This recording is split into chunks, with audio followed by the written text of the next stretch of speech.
Une production du Studio SF. J'ai joué pendant 3 ans avec Steph Curry, qui est un multi-champion de la NBA et est un leader absolument extraordinaire. Je suis revenu à la maison pour dire au coach de Champlain que je voulais prendre sa place. Je pense pas qu'il y a des compétences innées. Est-ce que je suis né un entrepreneur? Est-ce que je suis né un communicateur ou un vulgarisateur? Parce que c'est des choses que j'aime faire aujourd'hui. Je pense pas. En 2 ans et demi de travail à temps plein, là, tu deviens un expert dans ton domaine. Si tu remplis pas tes journées avec juste du quotidien. Parce que si aujourd'hui tu répètes le même meeting qu'hier, puis tu répètes le même meeting qu'hier, puis tu répètes le même meeting qu'hier, t'as pas fait preuve de curiosité enfantine, t'as juste répété la formule d'hier. Si tu veux pas crier « je m'aime », c'est correct, mais crie pas « je m'aille ». Puis entre les deux, on va apprendre à juste considérer que des shots, tu vas en manquer plein, puis tu vas en rentrer certaines, puis c'est correct. L'apprentissage se passe entre les extrêmes. Fait que moi, je leur crée un inconfort extrême de crier « je m'aime » et eux, ils me créent un inconfort extrême en créant des insanités après eux-mêmes. Puis entre nos 2 extrêmes d'inconfort, on trouve un terrain d'entente qui est de développer des jeunes leaders, joueurs de basket. Je suis une petite folle, là. C'est pas une phrase sur le court terme. On fait des généralisations sur le long terme par rapport au négatif. Cependant, quand tu as eu un succès extraordinaire à un moment X, est-ce que tu t'es lancé la fleur de dire « moi, je suis une championne à vie ».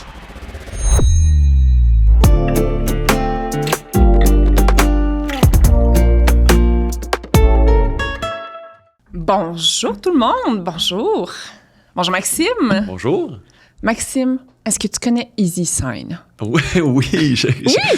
À cause que j'ai écouté tes podcasts, j'ai entendu parler de EasySign, cette solution québécoise pour les signatures de contrats de toutes sortes, si j'ai bien compris. Hey, tu vois, savais-tu que 86% des gens se souviennent de la publicité qu'ils entendent dans les balados? C'est un des médiums les plus puissants. Mais oui, effectivement, cet épisode est commandité par EasySign. C'est notre partenaire. On est bien fiers de les avoir avec nous. Une entreprise qui est pilotée par la merveilleuse Caroline Charbonneau. Puis pourquoi je dis merveilleuse? Parce qu'elle embarque tout le temps dans toutes mes niaiseries. Fait que toi qui es un gars de sport, en plus, il commandite les Alouettes et on va aller voir les Alouettes avec eux bientôt. Mais oui. C'est un beau commanditaire d'amour, très impliqué. Puis moi, j'aime ça, jaser avec des entrepreneurs d'ici qui ont de la vision, qui ont de la créativité, qui ont le goût de s'investir dans l'écosystème entrepreneurial. Et EasySign, c'est des partenaires comme ça. J'espère que vous avez passé une belle semaine, tout le monde. Ça me fait très plaisir de vous revoir à nouveau. Aujourd'hui, vous allez voir... Vous allez découvrir quelqu'un que je vais découvrir moi aussi en même temps. On se connaît un petit peu, Maxime. Oui. Tu es un multi-entrepreneur. On se connaît depuis, on a identifié 2016 environ. Oui. Donc, on gravite dans l'écosystème entrepreneurial côte à côte, mais quand même un petit peu loin depuis quand même plusieurs années. J'ai écouté un balado de toi en préparation parce que je ne te connaissais pas tant que ça. Et ton éloquence et ta façon de parler de certains concepts font en sorte que je suis extrêmement excitée et pas seulement pour les entrepreneurs. Je pense pas que ça va être un épisode qui va être intéressant uniquement pour les entrepreneurs parce que comme tu me disais d'entrée de jeu, tu es quelqu'un qui est un habitué des transitions, donc qui transitionne. Qui transitionne. Donc, pour ce faire, tu fais beaucoup appel à ta capacité d'apprentissage, de créativité, de connaissance de soi. Donc, j'ai l'impression que c'est un épisode qui va pouvoir intéresser autant les entrepreneurs que les gens qui cherchent à évoluer, ce qui est pas mal 100% de mon public cible. Toi, comment tu te décrirais, Maxime? Faut toujours prendre notre signature courriel pour savoir comment on se définit. Parfait, tu prends ta signature courriel. Moi, ça dit entrepreneur and lover of learning. Fait qu'en bon français, là, amoureux de l'apprentissage, je pense que ça fait le tour. J'adore. Regarde ça simple. J'adore. Tu vois, Éric Boyko, tu sais c'est qui? Vaguement. Éric Boyko, le président de Stingray, sa système sur électronique, c'est Chief Energy Officer. Ah, yeah. Mais tu vois, tu comprends un peu le personnage. Je comprends. D'accord. Exact. Apprentissage lover, d'accord. Ouais. Fait que je m'étais pas trompée dans nos sujets non, si on adresse ce sujet-là, je devrais être confortable. qu'on va aborder. Pour les gens qui ne te connaissent pas, est-ce que tu peux nous expliquer en 2-3 minutes ton parcours? Oui, certainement. Donc, j'ai eu plusieurs chances extraordinaires. La première, c'est que j'ai je mesure 6 pieds 5, puis je suis un joueur de basket, ce qui est une chance en soi. Je pourrais 5 pieds 5, joueur de basket, c'est plus difficile. Donc, j'ai eu cette chance-là. J'ai joué au basket à Champlain-Saint-Lambert, ici. Après ça, j'ai joué à Davidson College, où j'ai eu une autre grande chance pour les gens qui connaissent de près ou de loin le basket. J'ai joué pendant 3 ans avec Steph Curry, qui a gagné les Olympiques pour les Américains aux derniers Olympiques, est un multi-champion de la NBA et est un leader absolument extraordinaire. Donc, j'ai eu la chance de le côtoyer, lui et notre coach, là-bas. Après ça, j'ai joué sur l'équipe nationale. Je suis revenu à la maison pour dire au coach de Champlain que je voulais prendre sa place. L'idée du tact, c'est quelque chose que j'ai appris beaucoup plus tard dans ma vie. J'avais complètement omis cette partie de la communication. Donc, est-ce qu'il l'a bien pris? Pas particulièrement. Okay, non, c'était pas une rencontre qui est particulièrement agréable, je pense, de son côté. Mais j'ai dit, moi, je vais te donner du temps, quelques semaines, puis après ça, je vais prendre ta place. Fait que c'est pas comme... Puis c'est un homme qui était absolument passionné. C'était le gars qui m'avait coaché. Il s'appelle John D'Angelo. C'est un coach qui a enseigné le basket à plein de jeunes au Québec, qui a eu un impact super sur la game, sur le jeu, sur la motivation de plein d'athlètes. Mais moi, j'étais comme, je pense qu'il faut faire différemment. Alors, je te le raconte ça, c'est une vieille histoire, je te raconte ça parce que je me sens encore de même. Je pense qu'il faut faire différemment. Fait que je me lève le matin, puis je ne sais pas trop là, où est-ce que ça va s'en aller. There's got to be a better way. Exactement. Comme il reste des choses à découvrir, il reste des choses à faire de façon différente pour arriver à des résultats différents. Fait que j'ai fait ça, j'ai coaché à Champlain, puis après ça, d'autres choses. Est-ce que... Puis à chaque semaine, je dis tout le temps aux invités, décris-toi en 2 minutes, puis après ça, je suis genre, OK, let's unpack this. Mais, fait qu'on respecte jamais les 2 minutes. Mais est-ce que tu penses qu'il y a une question d'ego à travers ça quand toi, tu reviens? C'est certain. Un ego jeune, surdimensionné et non fondé. Parce qu'on joue pour la NBA à ton âge. NCAA, j'ai pas joué pour la NBA. Okay. Fait que Steph est dans la NBA encore aujourd'hui. Okay. Moi, j'ai pas eu ni j'imagine, j'ai pas investi assez de temps, ni assez d'énergie, ni été assez bon pour me rendre au niveau de la NBA. Mais j'ai joué dans la NCAA, puis j'ai joué en Europe professionnellement, puis sur l'équipe nationale. C'est drôle comment tu le positionnes, parce que est-ce que tu penses que si tu avais investi encore plus de temps, d'énergie à ce moment-là, tout le monde est capable de se rendre dans la NBA? Non, je pense que les chances, je les avais calculées pour une conférence que je donnais à un moment donné. Les chances, aujourd'hui, doivent avoir changé, mais à ce moment-là, c'était 1 sur 14 millions. Ce qui était équivalent à ce moment-là des chances de gagner à la loto. Donc, en tant que jeune de secondaire 5 au Québec, si tu dis « Hey, moi, mon plan de vie, c'est d'être joueur de la NBA », ben tu as approximativement les mêmes chances que si tu dis « Moi, mon plan de vie, c'est de gratter des gratteurs jusqu'à temps que je puisse faire une vie avec ça ». En termes de parce probabilité. Parce qu'il y a 14 millions de jeunes qui jouent au basket, c'est ça le... En fait, il n'y a vraiment pas beaucoup de gens dans la NBA. Je pense qu'il y a 400, je ne sais plus trop, 432 joueurs. Puis il y a beaucoup de millions de joueurs de basket sur la planète Terre. OK. Intéressant. OK, je te laisse continuer. Fait que là, voilà. Donc, c'est ça, j'ai coaché. Après ça, le coaching au Québec dans le basket, c'est pas quelque chose qui, à ce moment-là, permettait de payer mon appart. Donc, à un moment donné, il y a quelqu'un de très gentil qui est le propriétaire du building qui est venu cogner puis il a dit « Tu vas me donner mon argent pour ce mois-ci ». Et argent, je n'avais pas. Alors, je suis allé à Champlain dire aux gens de l'administration, dire « Hey, donnez-moi un job, puis moi, je vais coacher toute ma vie. » Je suis satisfait, heureux d'être un coach de basket. J'avais un plan d'affaires. J'avais le plan d'affaires pour devenir le premier programme de basketball au Québec qui allait être générateur de revenus pour l'école. Un peu comme les programmes de football américains font pour les universités. Moi, j'avais cette ambition-là. Puis on m'a répondu « Il n'y a pas de travail pour toi ici. » Alors, de ce fait-là, qu'est-ce que tout bon fils à papa et maman fait? Mes parents sont entrepreneurs. Je vais les voir et je dis « J'ai besoin d'argent. » Ils me disent « Ben, travaille. » Et là, de pas trop savoir dans quoi travailler, je suis devenu vendeur pour la compagnie de mes parents. Là, l'histoire s'accélère. J'ai fait ça pendant 5 ans. J'ai tenté de prendre la relève. Ça n'a pas fonctionné. On a vendu l'entreprise en 2015. Après ça, j'ai fondé une compagnie qui s'appelle Joy, qui a créé le premier générateur de plans de relève en ligne au monde. Après ça, j'ai fait de la consultation dans le monde des familles entrepreneuriales. J'ai fait des formations un peu partout en Amérique du Nord là-dessus. J'ai une compagnie de public speaking, donc en tant que conférencier. J'ai été directeur général de chez un de mes clients de Joy parce qu'il y avait un gap de leadership puis il avait besoin d'aide. Fait que j'ai pris cette responsabilité-là parce que j'adorais le fondateur. Puis je me suis dit, si je peux t'aider, je vais t'aider. Voici les paramètres qu'on va le faire. Après ça, j'ai lancé une business qui s'appelle Uptaste. On était les premiers au Canada à faire un kiosque de dégustation automatisé en épicerie qui pouvait contenir des produits réfrigérés et des produits secs. Donc ça, c'était une super aventure avec une équipe qui s'appelait les Uppers, que j'aime d'amour aujourd'hui, chacun individuellement. Je pense que c'est des gens extraordinaires et ils sont venus à ma fête la semaine passée. Bonne fête. Toutes les Uppers, merci. J'étais tellement content de les voir et de jaser un peu avec eux. Puis après ça, j'ai fait un recap puis je me suis dit, j'ai passé toute ma vie à être laser focus. C'est le temps d'être un floodlight. Alors, c'est fini le laser. Un floodlight.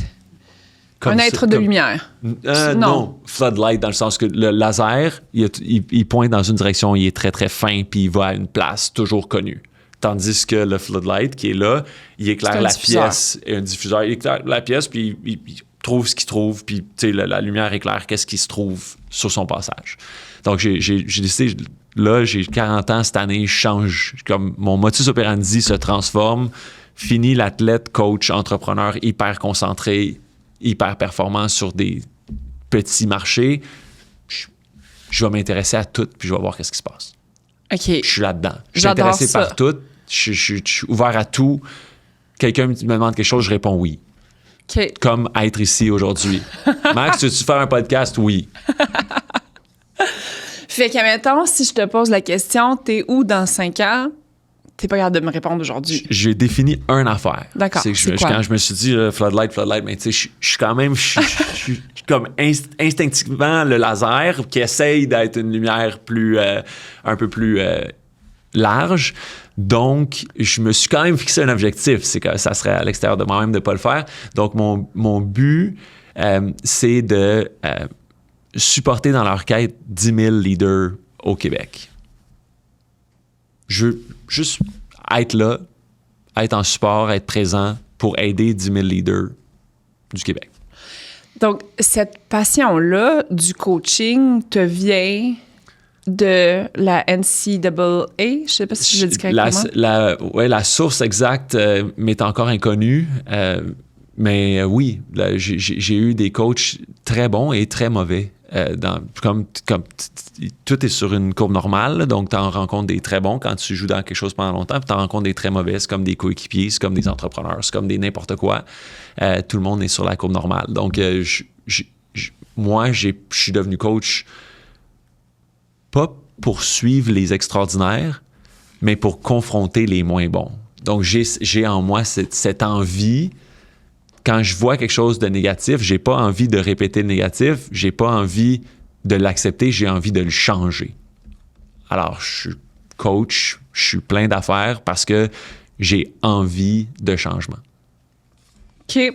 Super intéressant. Je me prends des notes. Il y a des choses que je veux revenir, mais il y a une des choses que je veux commencer, c'est dans l'entrevue, donc disponible sur YouTube, il y a une entrevue que tu as accordée avec HEC Reprenariat en affaires. Ouais. Une entrevue super intéressante, si ça vous intéresse d'ailleurs, où tu expliques, tu vas un petit peu plus en détail dans ton parcours de reprenariat. Donc, pour les repreneurs, je pense que c'est quand même une bonne entrevue. Moi, j'ai été très inspirée par cette entrevue-là. T'expliques ton parcours de reprenariat qui s'est soldé par un processus de vente où finalement, il n'y a plus personne qui a pris la relève de l'entreprise. Et, il y a quelqu'un qui a pris la relève de l'entreprise, c'est les employés, c'est pas les de employés. la famille. Oui, je parlais de la famille. Yes. Mais donc oui, c'est les employés, puis la business is thriving and everything. Yes. Et à partir de là, t'expliques qu'est-ce qui s'est passé après. Puis là, t'as quel âge à l'époque? T'as une trentaine d'années? 34? C'était en t'as 2015, 40? Ouais, c'est exact. J'avais 30. Puis t'expliques à ce moment-là comment ça s'est passé. C'est que t'es parti au Nicaragua pendant 2 mois avec tout plein de livres, tout plein de littérature sur le reprenariat, sur la business pour t'éduquer. Puis là, dans ma tête, je me disais, mais c'est qui le dude de 30 ans qui vient de faire un exit, donc qui a quand même atteint un certain niveau de confort financier, disons-le comme ça, qui part au Nicaragua, non pas pour faire la fête puis s'amuser, mais pour apprendre. Ouais. C'est vraiment une bonne façon de l'encadrer. Pourquoi à ce moment-là, pour te sortir, pour te te sortir, mettons, de ce aftershock-là, pourquoi tu te tournes vers l'apprentissage? Je pense que c'est comme mon mode par défaut. Fait que je suis souvent, comme j'ai dit, en tant que laser, je suis souvent complètement absorbé par les opérations d'une entreprise, par la croissance d'une entreprise, par les besoins du quotidien. Mais ce que je suis intrinsèquement construit pour faire, c'est apprendre. Fait qu'aussitôt qu'il y a un break dans les opérations, aussitôt qu'il y a un moment d'arrêt, je me tourne vers l'introversion et la rétroaction recueillie, puis là, j'essaie de créer un sens avec tout ça, puis souvent, je réalise que j'ai pas les connaissances nécessaires. Il m'arrive des affaires qui sont bien au-delà de ma compréhension, puis je me dis, mais je suis-tu tout seul? Est-ce que je suis le seul repreneur familial qui vend sa entreprise au monde? Là, quand tu le vis, moi, quand je l'ai vécu la première fois, la réponse, c'est oui. Là. Seul au monde, ouais. Je suis seul au monde. Personne qui n'a va me jamais eu ouais. toute l'ampleur de mon désespoir. Puis là, tu ouvres un livre écrit par John Davis à Harvard en 1970 qui décrit le processus très, très clairement en mots très simples, super bien vulgarisés avec des graphiques. Ce que j'ai vécu. Puis là, je suis comme, attends un peu, là. Si lui a pris ça en 1970, on est rendu en 2015, d'autres humains se sont penchés sur la problématique puis ont écrit d'autres choses. C'est pas comme parce qu'il y a quelqu'un qui écrit un livre que ça arrête la littérature sur un sujet. Ça promouvoit la littérature sur ce sujet et ça génère d'autres questions de recherche. Fait que là, moi, cette idée-là qu'un livre n'est jamais une réponse, mais est seulement une question, fait que je suis comme un écureuil avant l'hiver. Là. Je suis comme, où est le chêne? Où est-ce que je peux essayer de manger le plus de petites noix possible avant que l'hiver arrive? Fait que c'est ça.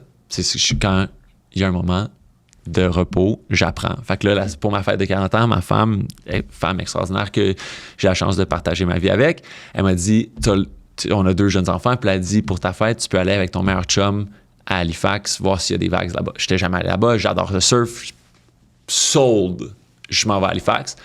Mais avant que mon meilleur ami arrive, j'ai pris 2 jours seul et j'ai lu 3 livres parce que j'avais un moment où est-ce que mes enfants n'avaient pas besoin d'attention, j'avais pas d'autres choses à faire. Alors, qu'est-ce qu'on fait quand il y a un moment de stop, d'arrêt dans notre vie? On absorbe de la nouvelle information. Qu'est-ce que tu as lu? J'ai lu et relu... j'ai lu Chris Voss, Never Split the Difference. J'ai lu Influence, le nom de l'auteur m'échappe.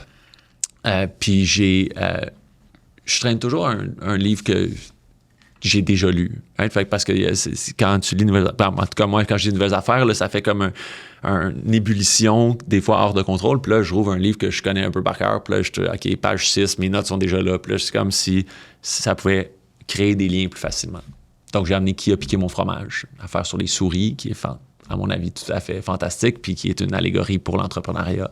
Ah oui? Donc, ouais. J'ai jamais entendu parler de ce livre-là. C'est genre 67 pages, et les lettres sont écrites grosses de même, c'est hyper facile à lire, puis c'est très...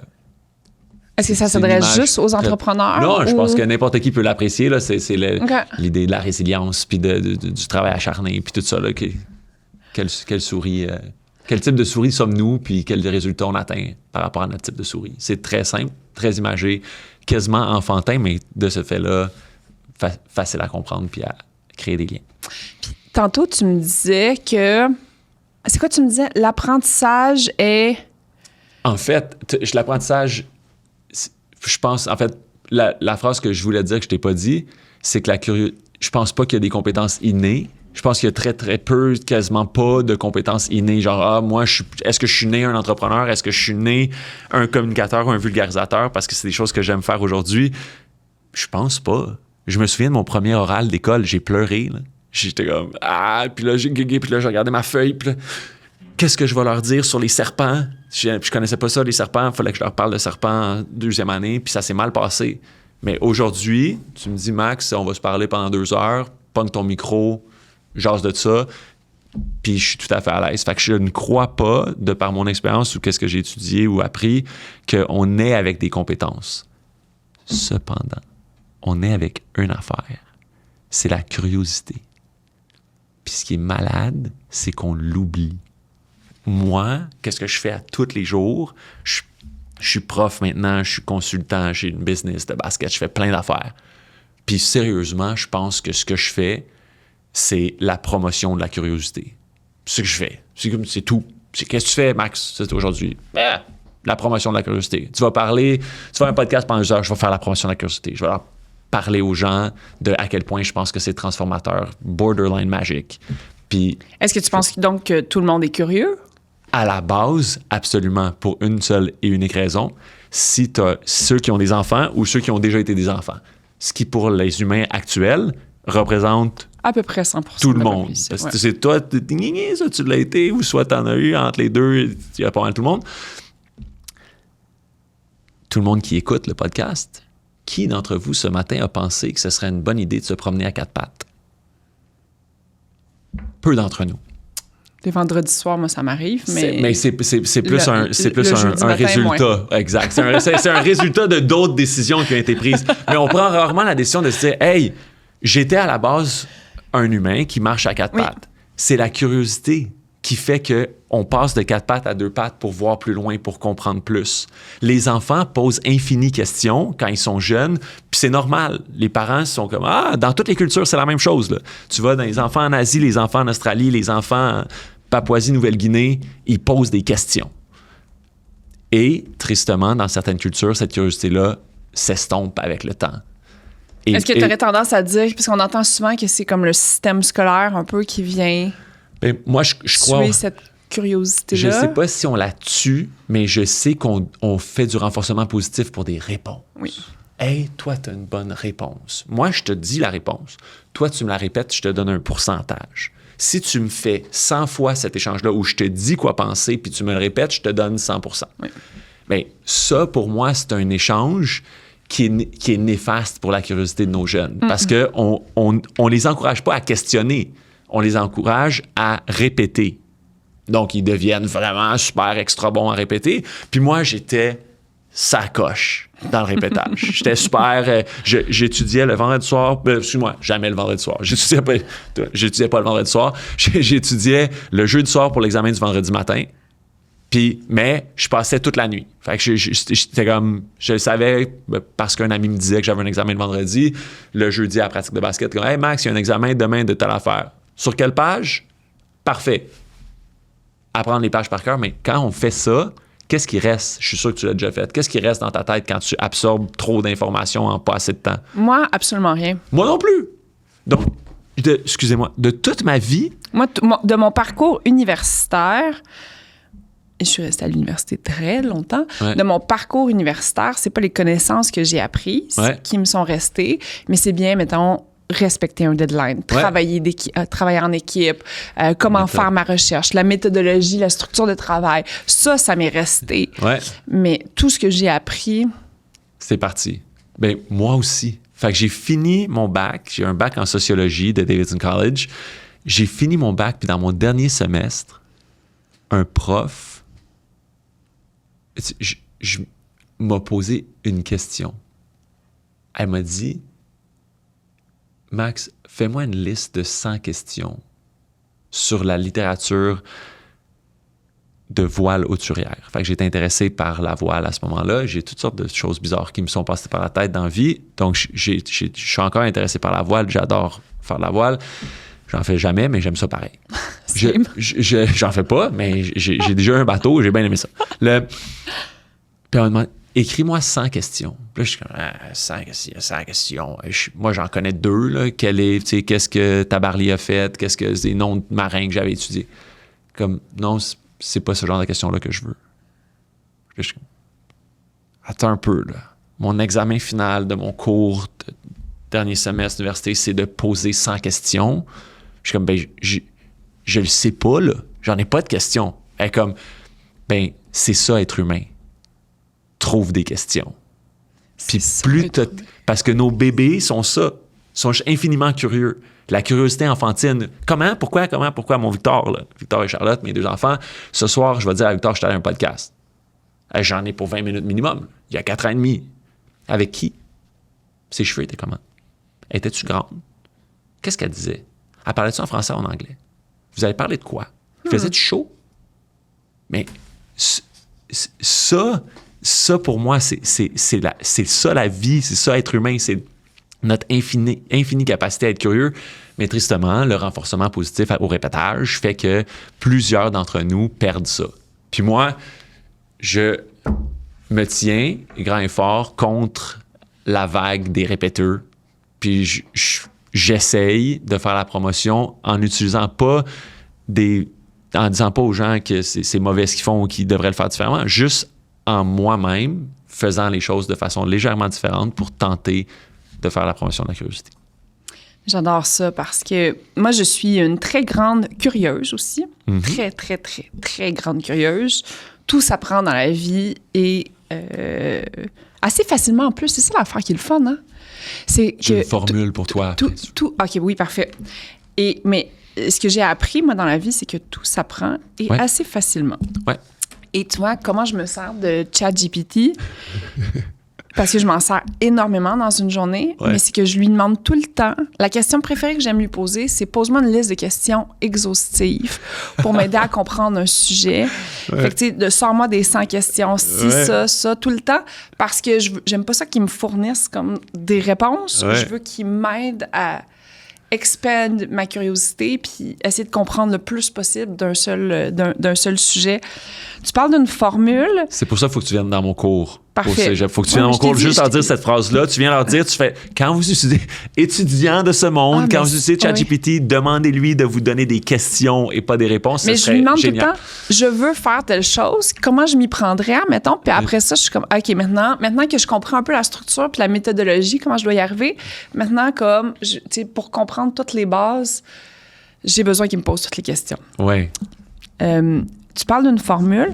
Je ne sais pas quelle question vient en premier parce qu'une des questions que j'avais envie de te demander, c'est comment on train des enfants comment on développe la curiosité dans l'éducation de nos enfants. Peut-être que la formule, c'est... La formule, c'est une formule beaucoup plus simple, plus business. Fait qu'elle s'applique, je sais pas... OK, on va y aller avec la formule en premier. La formule, c'est 5, 50, 500, 5000, 50 000. C'est ça la formule. OK. C'est des 5 multipliés par 10, right? Mathématiquement, c'est pas compliqué. Oui, c'est des bons de... Puis moi, j'ai entendu ça de la part de Idriss Aberkan qui faisait la promotion de l'économie du savoir. Puis là, c'est un gars érudit, je sais pas trop quoi, très controversé.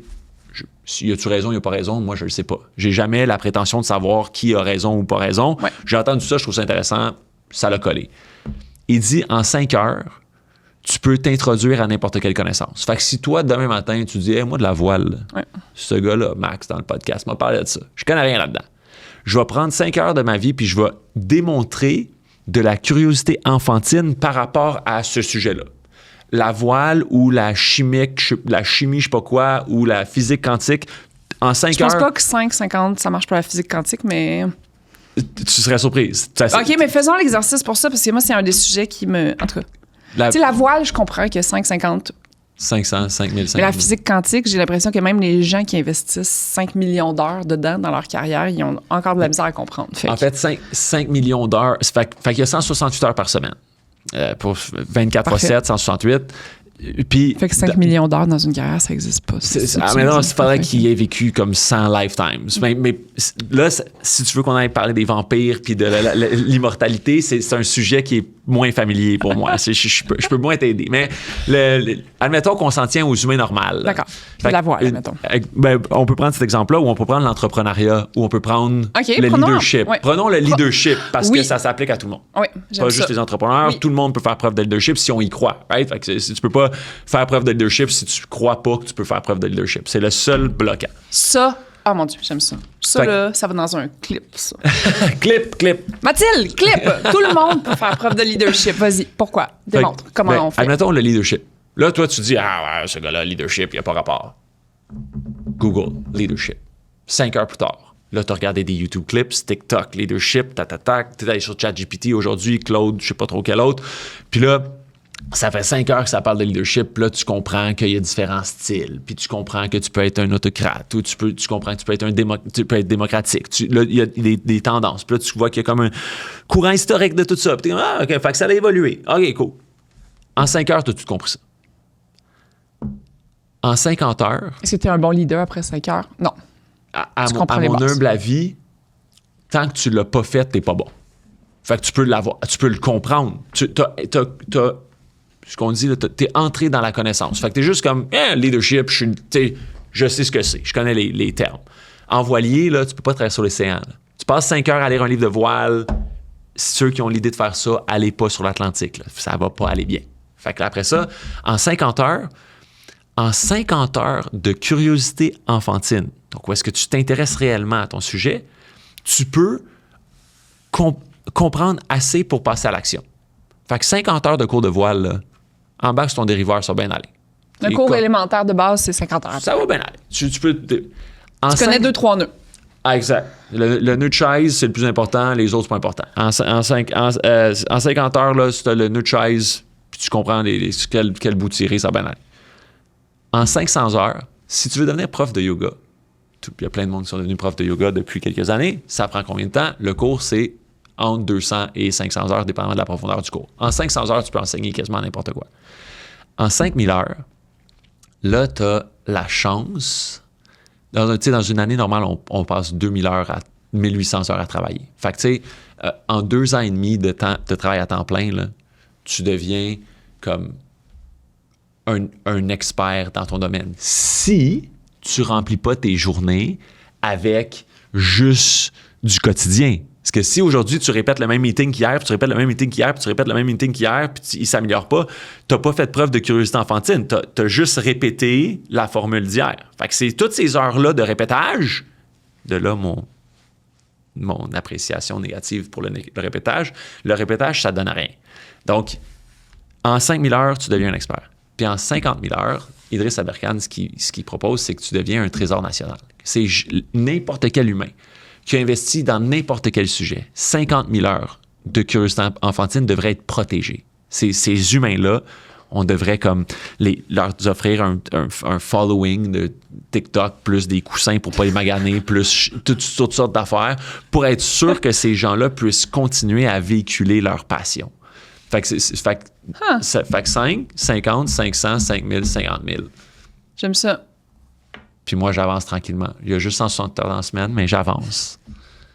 Fait que pour devenir un expert pour la curiosité... Je pense que ça fait au moins 5000 heures que je me pose des questions. Il n'y a pas l'ombre d'un doute. Comment on élève ça, justement, des enfants curieux? On leur donne pas la réponse. Je pense que ça marche. Comment tu fais pour t'habiller? Fais ci, fais ça, fais ça, fais ça. Comment tu fais pour faire ta chambre? Plie ton lit de telle façon, fais ci, fais ça, fais ci, fais ça. Comment tu fais pour étudier? Fais comme moi, fais ci, fais ça, fais ci, fais ça. Si au lieu de leur donner les réponses à toutes, on leur posait la question, on peut leur dire, toi, tu ferais quoi? Si on avait le courage de les laisser faire, parce que ça fait peur, là.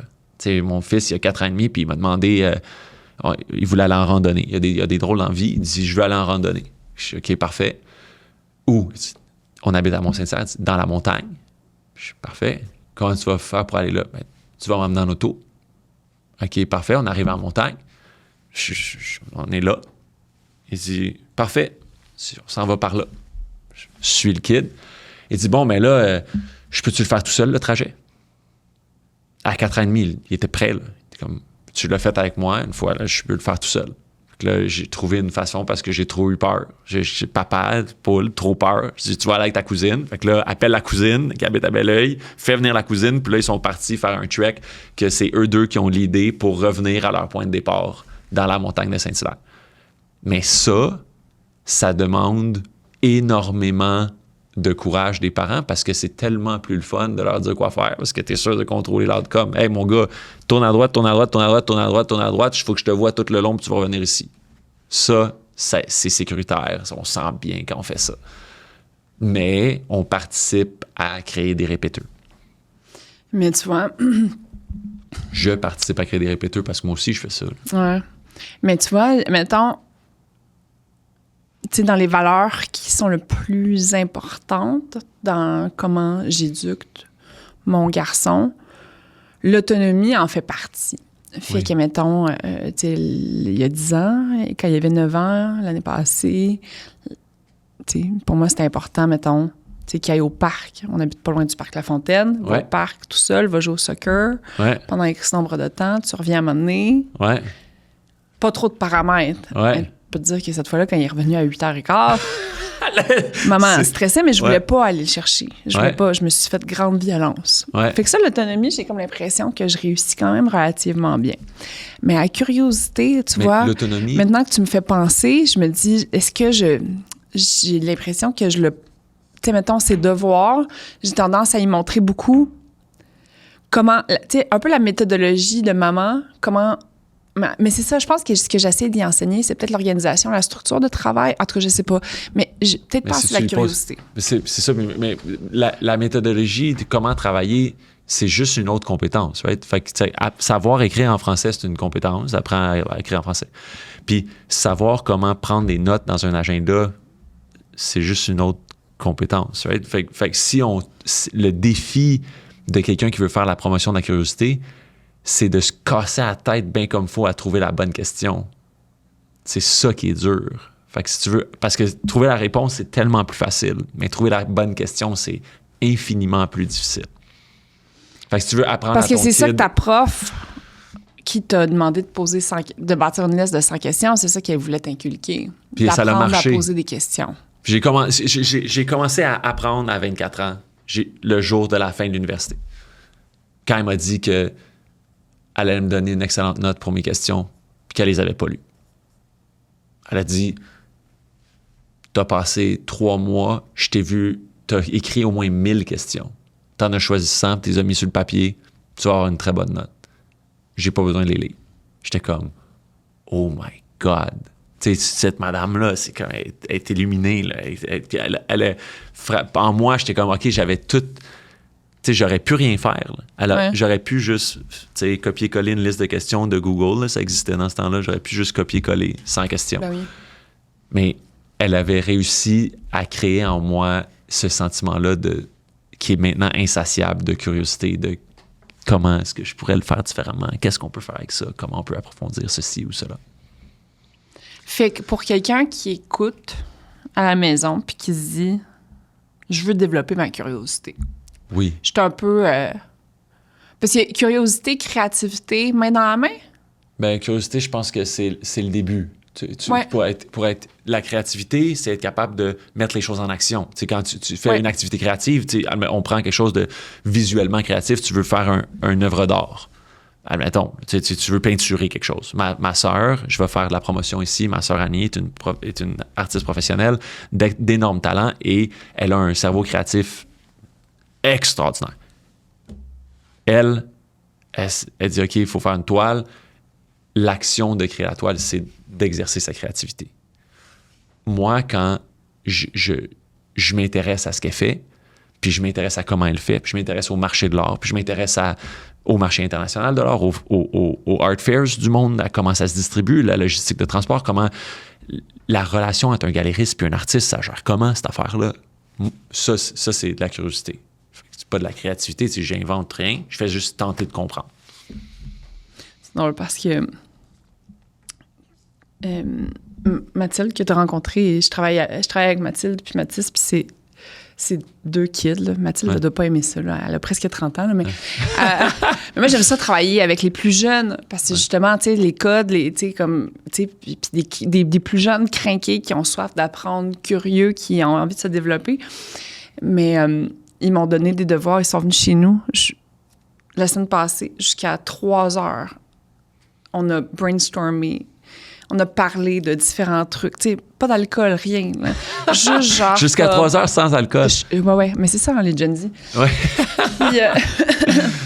Puis le lendemain matin, il était comme, bon, t'as-tu fait ça? Puis j'étais comme, mais là, non, là, tu sais, c'est comme... Moi, je suis comme un gremlin, là. Tu peux pas me déposer comme des... Tu sais, me déposer de l'information sur, mettons, une telle industrie, mais après ça, je pars, là, puis...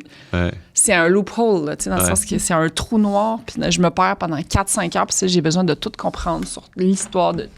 Là, c'était l'industrie des médias, là, sur laquelle j'avais comme besoin de comprendre encore plus de choses. Ouais. Mais, OK, donc, créativité, c'est la curiosité en action. Ouais. Tu crées quelque chose, c'est comme inventer quelque chose que tu considères qui est nouveau. Ouais, donc là, mettons, quelqu'un qui nous écoute qui se dit, je sais pas si je suis tant curieux. Comment je fais pour le pratiquer, ce muscle-là? Bien, ça fait mal quand j'entends ça. T'sais, moi, je suis pas curieux. Mais t'entends-tu ça? Régulièrement, constamment. Moi, je serais curieuse de, tu sais, dans les commentaires, là, ou, tu sais, comme, écrivez-moi, les gens qui ne se considèrent... Je pense que j'ai un public qui est très curieux. Je pense que pour écouter des podcasts... Ton podcast, tu sais, parce qu'il y a des podcasts sur tout, avec toutes sortes d'acabits de contenu. Donc Mon podcast éducatif, sérieux, où j'invite l'élite. donc, la façon que tu le positionnes, je pense que à la base et intrinsèquement, les humains sont peu de choses, mais ils sont curieux. Donc, est-ce que chaque humain a en lui de la curiosité? Je suis convaincu que oui. Est-ce que chaque personne peut avoir accès à sa curiosité ou l'a développée ou l'a enrichie avec le temps? Ça, tristement, je pense pas du tout. Non, c'est ça, parce qu'en même temps, c'est pas tout le monde qui a le réflexe de... En fait, je connais très peu de gens qui, mettons, se disent « Ah, ben tu sais, je m'intéresse un peu sur l'art, je vais m'intéresser à la... » Tu sais, comme... Tu sais, entre la relation, ça, c'est le genre de truc que moi, je fais... Il y a très peu de monde avec qui je vibe là-dessus. mais c'est ça, mais parce qu'il y a très peu de monde qui sont passés par notre cursus scolaire qui ont réussi à garder leur curiosité intacte. Oui.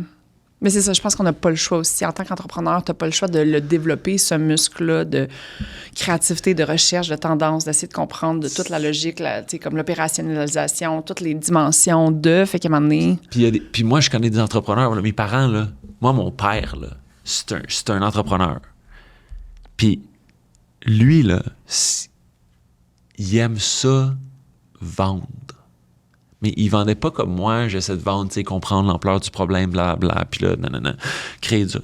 Lui, là, il aimait ça, vendre du cheese. Comme ça le faisait cap. Il était complètement sur son X à faire goûter le camembert triple crème aux gens du marché Atwater, puis là, de dire à Gilles, t'en veux combien de caisses? Il était bien là-dedans.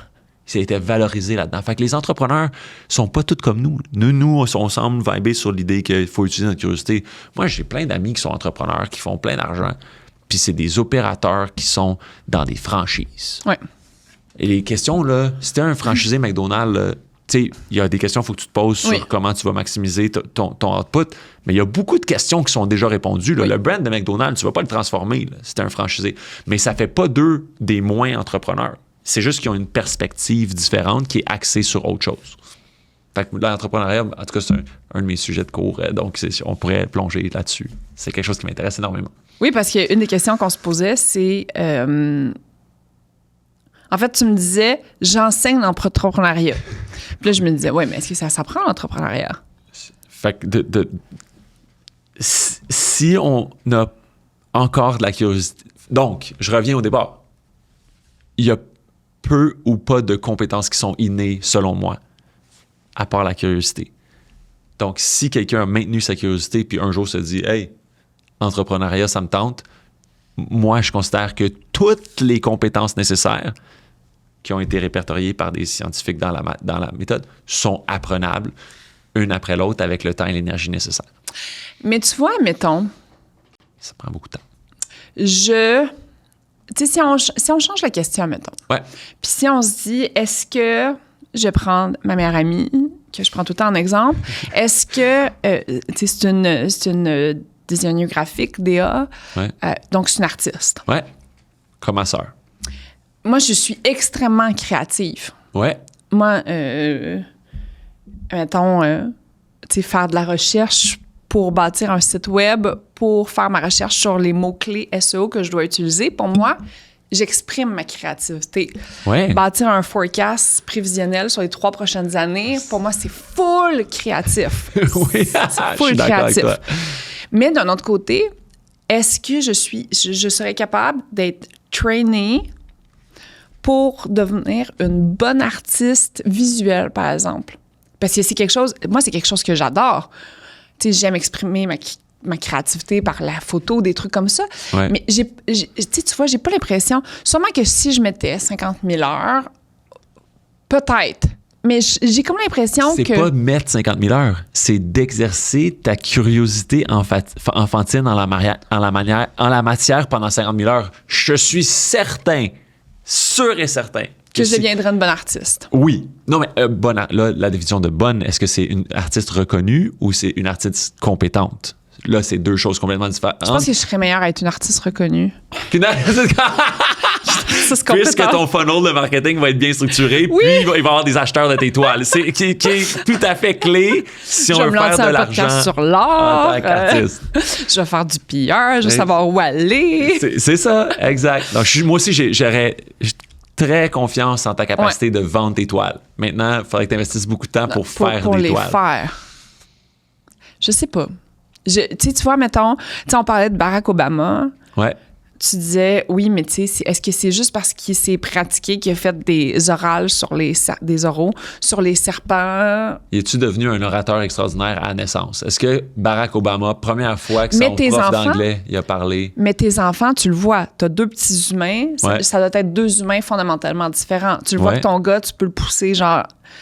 Tu sais, c'est parce que, tu sais, il y a beaucoup la notion de... Mettons, en ressources humaines, on voyait beaucoup, tu sais, est-ce que t'es plus de l'école de pensée de focusser sur les forces de quelqu'un puis de le développer encore plus fort sur ses forces ou essayer qu'il soit comme un employé plus 360, admettons. Ben, admettons que tu considères que la force fondamentale d'un humain, c'est la curiosité. Ouais. Si c'est ça la compétence de base que tu apprends à tes employés, Tu vois? après ça, après ça, il faut canaliser.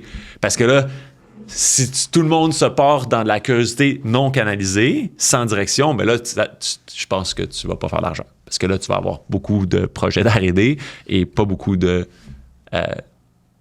retour sur investissement. Mais tu vois, Après ça, il faut justement, brider. là, est-ce que tu connais Gary Hamel? Non. Le livre Humanocracy. OK. Donc, c'est un académique, un prof de Harvard qui enseigne aussi à LBS. Moi, j'ai eu la chance de l'avoir comme prof à LBS. J'ai eu un coup de cœur pas possible sur cet homme-là. Et il y a quelques concepts. Donc, c'est un livre que je te recommande fortement. C'est un livre que je recommande aussi à la maison pour...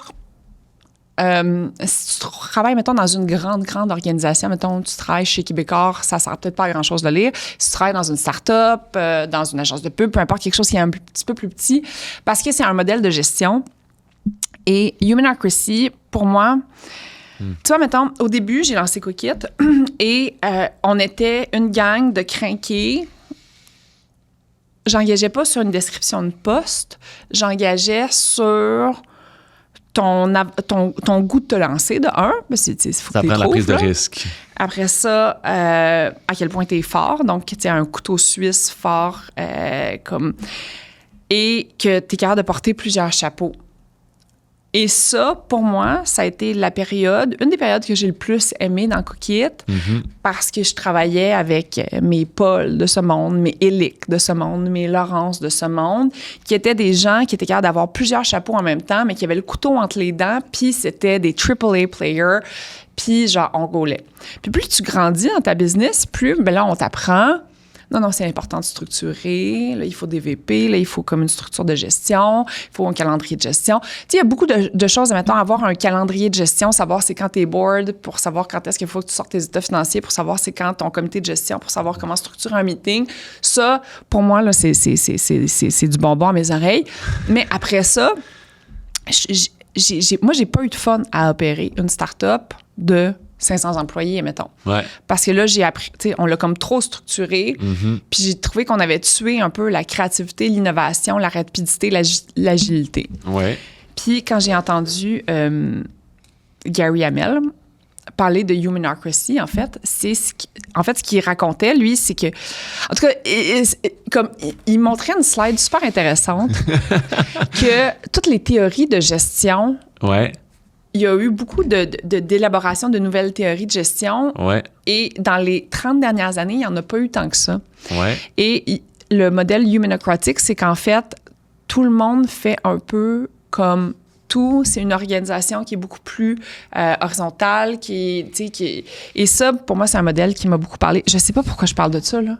Pourquoi je parle de ça? Je trouve ça fascinant. Mais là, faut que tu lises ce livre-là, en tout cas. Ben, c'est ça, ben, j'ai compris. Je vais m'y intéresser, c'est certain. Attends un peu. Je veux te sortir la slide. OK, attends un peu. Je vais te laisser la lire, puis lis-la, puis... Attends un peu. Puis explique aux auditeurs aussi ce que tu vois. Attends un peu. Ben là, c'est une ligne du temps. Oui, c'est une ligne du temps. C'est une ligne du temps qui part autour de 1870, je pense, ou 1800, on voit pas le chiffre, il y a un monsieur devant, jusqu'à 2020. Puis il y a une forte croissance entre 1940 puis 1970. Puis la base de l'affaire, c'est Scientific Management, je pense qu'il est le début, en 1800 quelque chose, puis ça va jusqu'à Management by Algorithm en 2019. Puis là... Mais qu'est-ce que tu remarques sur ce graphique-là, justement? Ben, c'est ça, c'est que la courbe s'aplatit à la fin. Fait que la courbe s'aplatit à la fin. Mais là, j'ai pas eu le temps de lire chaque partie de la courbe, mais ça s'aplatit à la fin. Fait qu'en fait, ce qu'il nous expliquait... Non, pour les auditeurs, c'est que justement, c'est une courbe, c'est une ligne du temps. Et là, c'est tous les grands principes de management. Et donc, quand on a, à l'époque de l'industrialisation, on a dû se mettre des mécanismes de gestion en place. Ouais. Et là, on apprenait différentes théories de management. Tu sais, tu peux peut-être en lire quelques exemples. Il y a Kaizen pour Ça arrive en quelles années à peu près? 1950, avant... c'est ça, c'est vieux, Kaizen. Là. Moi, ça m'a surpris. Là. Ouais, c'est ça. Il y a plein de monde dans les PME manufacturiers au Québec. Tu leur parles de Kaizen, puis ils sont certains que c'est quelque chose qu'ils ont découvert l'année passée. Oui, c'est ça. C'est super intéressant. Oui, ça semble être né autour de ces années-là. Après ça, il y a Agile Management, ça, c'est encore plus neuf. Du Agile, oui. L'Agile, ça, en fait, c'est né dans les années 80. Oui. Puis on a l'impression que c'est arrivé avec la communauté start-up, puis genre des Scrum. Attends un peu. Agile, Scrum, c'est dans Agile. Oui. Mais il y a Six Sigma qui est en 1990, puis là... c'est ça, fait que ça ressemble à ça. C'est les grandes lignes que je vois. Puis en fait, ce qui nous expliquait, tu sais, mettons, tu vois, là, il y a le ESOP, c'est que, mettons, les dernières théories, mettons, à partir de 2000, ce qui est le plus frappant sur cette slide-là, c'est qu'à partir de 2000, il n'y a plus de nouvelles avancées en théorie du management et de gestion. Et ça, là, moi, ça m'a frappée parce que le monde en 1950, et là, on utilise là, encore des méthodologies comme Kaizen, justement, en 1950. Donc là, le monde a évolué depuis ce temps-là. Ouais. On n'a plus nécessairement les mêmes besoins, les mêmes ambitions. Tu sais, quand on parle de tout structurer dans une business, de nommer des processus pour tout ici et ça, bien, à l'époque, on n'avait pas le choix de le faire parce qu'il y avait très peu de connaissances dans le monde du travail, mais les gens sont beaucoup plus formés aujourd'hui. Pas mal tout le monde va à l'université. En tout cas, il y a une grande partie de la population au Québec qui, en tout cas, qui écoute mon podcast. De ton public, il y a une grosse partie qui sont universitaires. Qui sont universitaires ou qui se sont formés autrement, mais de méthodologies similaires. Mais, fait que, tu sais, puis on travaille encore avec les mêmes méthodes. Fait que, tu sais, en tout cas, pour moi, ça a été... Si, admettons, là, moi... On prend cette slide-là, puis on la remet en question. On fait l'exercice, là, que la courbe a fait ça de même, puis elle augmente. La personne qui t'a présenté ça, elle a quel âge? Monsieur Hamel doit avoir 70 ans environ. La courbe qui est représentée, là. Oui. Cette courbe-là, ça va nous arriver, right? Toi et moi, on va avoir 70. Puis on va représenter le monde comme ayant eu une courbe d'accélération extraordinaire pendant une période où est-ce que nous, on est en accélération extraordinaire. Puis on va représenter le monde comme étant en ralentissement au moment où toi et moi, on ralentit. J'ai des doutes. Tu peux pas être un académique de HBS ou de LBS puis présenter cette slide-là à un groupe de YPO. Dans le sens que... Je pense que la longévité a un effet sur... Parce que souvent, une carrière académique, c'est basé sur une découverte. Et la diffusion, c'est la même chose qu'une business, right? Les académiques, là, il faut qu'ils apprennent quelque chose, il faut qu'ils découvrent quelque chose de nouveau. Il faut qu'ils en fassent la promotion pour que les autres gens croient à leur affaire. Ouais. Puis tout le temps qu'ils font la promotion, ben ça prend leur quotidien. Mm-hmm. C'est comme un entrepreneur. Tu as l'idée de Cookit, puis là, après ça, tu passes 10 ans à faire Cookit parce qu'il faut que tu le fasses. Il y a des staffs, des ci, des ça, des clients, des fournisseurs. Mais durant tout ce temps-là, tu n'es pas en train d'inventer une autre business. Tu es en train de rouler Cookit. Ouais. Les académiques, c'est la même affaire. Je suis d'accord. Donc, la courbe qui est représentée là, où est-ce que, tu sais, c'était tranquille, mais est-ce que c'était tranquille? Ça l'a accéléré, mais est-ce que ça l'a vraiment accéléré? Puisqu'au Québec, on l'a pas... Cette accélération-là, là, des années 40-50, l'accélération extraordinaire de productivité. Là, aujourd'hui, au Québec, on a un gap de productivité avec les Américains qui est extraordinaire. Oui.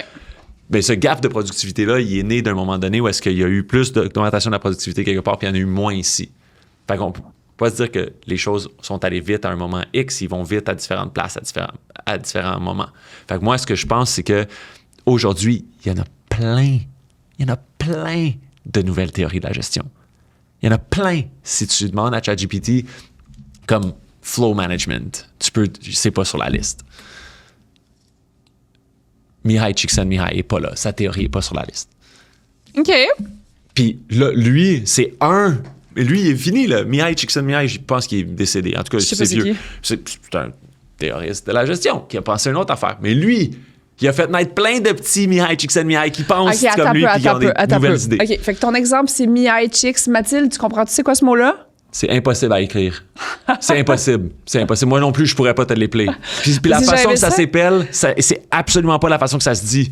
Fait qu'il faudrait que faut que tu vraiment que tu utilises ton voice to text pour l'écrire. Mais je pourrais vous l'envoyer par message texte. Parfait, on le refera après. Ouais. Mais c'est justement, entre débattre là, de sujets comme ça, j'adore ça. Mais j'ai de la misère à comprendre, à me dire qu'il y a un académique qui enseigne quand même à des jeunes étudiants qui, eux, si cette personne-là ne le sait pas, qui, eux, sont quand même au courant de tout ce qui est en ébullition, tout ce qui se passe, tout. C'est impossible. Non, effectivement. Et tu ne peux pas savoir tout ce qui se passe parce que le gars, il a 168 heures dans la semaine. Fait qu'il a beau être un lecteur extraordinaire, il faut qu'il fasse des cours. Quand tu fais des cours, là, tu fais de la gestion de classe, tu fais de la production de contenu, Fait qu'il fait quelque chose. Là. Moi, je donne des cours. Fait que quand je fais un PowerPoint, là, je suis pas en train d'apprendre quelque chose de nouveau. Il faut que je fasse des PowerPoints. Puis là, je fais un PowerPoint. Puis là, si je consomme des heures à faire des PowerPoints parce que je trouve ça important que mes étudiants aient du visuel qui correspond à la richesse de l'information que je veux leur permettre d'atteindre. Fait que, mais tout ça, là, je suis pas en train d'apprendre la prochaine affaire. Je suis juste en train d'exécuter. Mais lui, il est cool.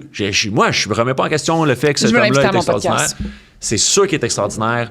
Moi, je pense que la plupart des gens qui ont une histoire extraordinaire à raconter, mais je pense que la plupart d'entre nous, on manque de temps pour pouvoir s'intéresser à la progression constante de la connaissance. Oui, définitivement. Je t'amène sur un autre sujet. Oui. La connaissance de soi. Oui. Tu as parlé de l'importance de la connaissance de soi. Oui. J'en ai très peu. Parce que je me réalise qu'à chaque fois que je fais de l'introspection, je me découvre quelque chose de plus bizarre que la dernière fois. Puis ça fait des années que je fais de l'introspection. Fait que je me dis, je devais vraiment avoir zéro rien. Tu sais, c'est comme tu rentres dans la connaissance puis tu réalises à quel point tu connais pas grand-chose. Mais moi, c'est ça par rapport à moi-même. Tu sais, chaque fois que je me pose une question, je me dis, oh mon Dieu, cette réponse-là, qu'est-ce qu'il y a d'autre là-dedans? Fait que je pense que la connaissance de soi, c'est une découverte. Tu sais, on parle de la courbe de l'apprentissage puis du fait qu'on apprend quelque chose puis on fait juste en faire la promotion. La plupart d'entre nous, on se définit une identité. Je suis Maxime, qu'est-ce que tu es? Je suis la relève des dépendances. Parfait. Répète ça à tout le monde. Fais la promotion de ça. Fais la promotion des dépenses. Vends du fromage. Nanana. Toute ta vie. Vends ta combien de fromage. Fais-toi une nouvelle identité. Ouais. En tant qu'entrepreneur after exit. Mais on niaise-tu, là? Comme un humain, c'est tellement plus complexe que ça. Nos identités sont tellement plus complexes que ça. Nos relations avec les autres sont tellement plus complexes que ça. C'est une idiotie, là. Tu sais, moi, je m'identifiais complètement comme la relève des dépendances. Ouais. Moi, c'est comme Maxime, joueur de basket, coach de basket, relève des dépendances. Le jour où est-ce que la compagnie était vendue, là, Maxime relève des dépendances, il fallait qu'il aille au Nicaragua assez vite parce qu'il savait pas pantoute c'était quoi Maxime. Une perte identitaire. Complète, absolue, genre. Avant de passer au Nicaragua, j'ai passé 2 semaines devant le mur blanc chez nous. Là. J'étais comme, ouf. Tu sais, il n'y a rien. J'en ai pas de projet, j'en ai pas d'idée, j'ai juste exécuté, j'ai aucune idée qu'est-ce qui va se passer. Fait que je pense que notre capacité d'introspection, pour revenir à ta question, puis notre connaissance de soi, si on traite notre nous-mêmes dans l'entièreté de sa complexité humaine, on en a pour... Tu pourrais faire rien d'autre, là, juste essayer de te comprendre. Ouais. Comme, je vais essayer de juste me comprendre, mais on va le faire bien comme il faut, là. Tu seras occupé, temps plein. Tu n'as pas le temps de faire de podcast. Mais là, il faut décider, right? Ouais. C'est comme quand j'ai dit à l'entrepreneuriat, si tout le monde fait juste de la curiosité, puis il n'y a pas de direction, mais là, on fait juste se poser des questions, puis à un moment donné, moi, personnellement, je suis mal à l'aise parce que j'ai envie d'avancer. Fait que là, ça prend un genre de direction à la C'est curiosité. drôle parce que ton ami Fabrice m'a répondu la même chose. En fait, lui, ce qu'il disait, c'est que plus tu avances dans cette quête d'essayer de comprendre qui on est, ben, plus on se rend compte qu'on a, tu sais, qu'on n'a pas seulement une étiquette. Et donc, plus on se rend compte finalement que ben, on est multi-étiquettes, mais qu'on a encore plein de choses à apprendre sur soi. Mais mettons, je sais pas si ça existe des gens qui se disent « je me connais assez peu ». C'est quoi les bonnes questions qu'on peut se poser, mettons? Ben, je le sais pas. J'ai aucune idée, mais si on commence par juste se démontrer de... Je sais pas si j'invente le mot, ça doit exister, j'utilise ça quelque part, je me souviens plus. Si on commence cette aventure-là, au lieu de se poser une question en juste se donnant un tantinet d'autocompassion, si on faisait juste commencer par dire you're good enough. Comme Max, t'as 1000 problèmes, puis 2 millions de défauts, puis plein de choses tout croche, it's okay. Si on pouvait commencer l'introspection par juste se convaincre que juste le fait d'être là aujourd'hui, c'est assez. Puis après ça, de se donner des missions de compréhension, puis des questions, puis des ci, puis des ça, si on pouvait commencer l'introspection par s'assurer que les gens qui nous entourent sont capables de se dire « je m'aime », juste de même, Donc, je peux m'aimer dans mon imperfection. Ça serait malade. Moi, j'ai une compagnie de basket, puis il y a un seul interdit dans le gym. Le basket, dans ma tête, ça se passe en anglais. Alors, c'est difficile pour moi de trouver les mots en français pour ça, mais je vais le dire en anglais. Oui. Le negative self-talk. As-tu une traduction de ça? Se parler à soi-même négativement. Notre petite voix interne. Négative. Qui est vraiment pas fine. Exact. Fait que moi, là, elle prend quand même... à prendre de la place. Prendre la place. Fait que moi, je coach des jeunes que j'adore. J'ai pas une équipe, j'ai des jeunes qui sont comme hey, moi, je veux vraiment m'améliorer au basket. Maxime, peux-tu m'aider? Puis là, dépendamment s'il y a un fit, je leur dis oui ou je leur dis non. Je sélectionne mes clients, puis je les adore, ceux que je sélectionne. Kid arrive. Il rate une shot. Puis là, il utilise en bon anglais le mot en F. Puis là, il en manque 2 de suite. Puis là, il utilise le mot en F avec me. F-me. Puis là, s'il en manque 3 de suite, c'est pire. Fait que là, moi, je suis pas fort sur le règlement, mais j'en ai fait un. Quand Maxime est sur le court, t'as pas le droit d'extérioriser du negative self-talk. Puis là, je sais, là, c'est du bâillonnement, right? Fait que qu'est-ce que ça fait? C'est que ça foisonne dans leur cerveau. Aha! J'ai essayé de trouver une solution à ça aussi. Si je veux pas que ça foisonne la négativité dans leur cerveau, c'est l'opposé de mon objectif. Alors, ce que je fais, c'est que à chaque fois qu'ils font quelque chose de bien, eux ou les autres dans le gym, je leur enseigne comment faire du renforcement positif. Et moi, je coach par renforcement positif. Et si quelqu'un, en bon français, drop le F-bomb ou utilise un sac envers lui-même, il doit aller dans le coin du gym et crier « je m'aime » 10 fois. Les jeunes, là, adolescents, hommes, crier « je m'aime » dans le coin du gymnase, c'est pas quelque chose qu'ils aiment faire. Ils doivent pas être très down, non? Non, surtout la première fois, comme ils veulent pas crier « je m'aime ». Mais l'idée que moi j'ai, c'est que si tu veux pas crier « je m'aime », c'est correct, mais crie pas « je m'haïs ». Puis entre les deux, on va apprendre à juste considérer que des shots, tu vas en manquer plein, puis tu vas en rentrer certaines, puis c'est correct. Fait que l'apprentissage se passe entre les extrêmes. Fait que moi, je leur crée un inconfort extrême de crier « je m'aime » et eux, ils me créent un inconfort extrême en créant des insanités après eux-mêmes.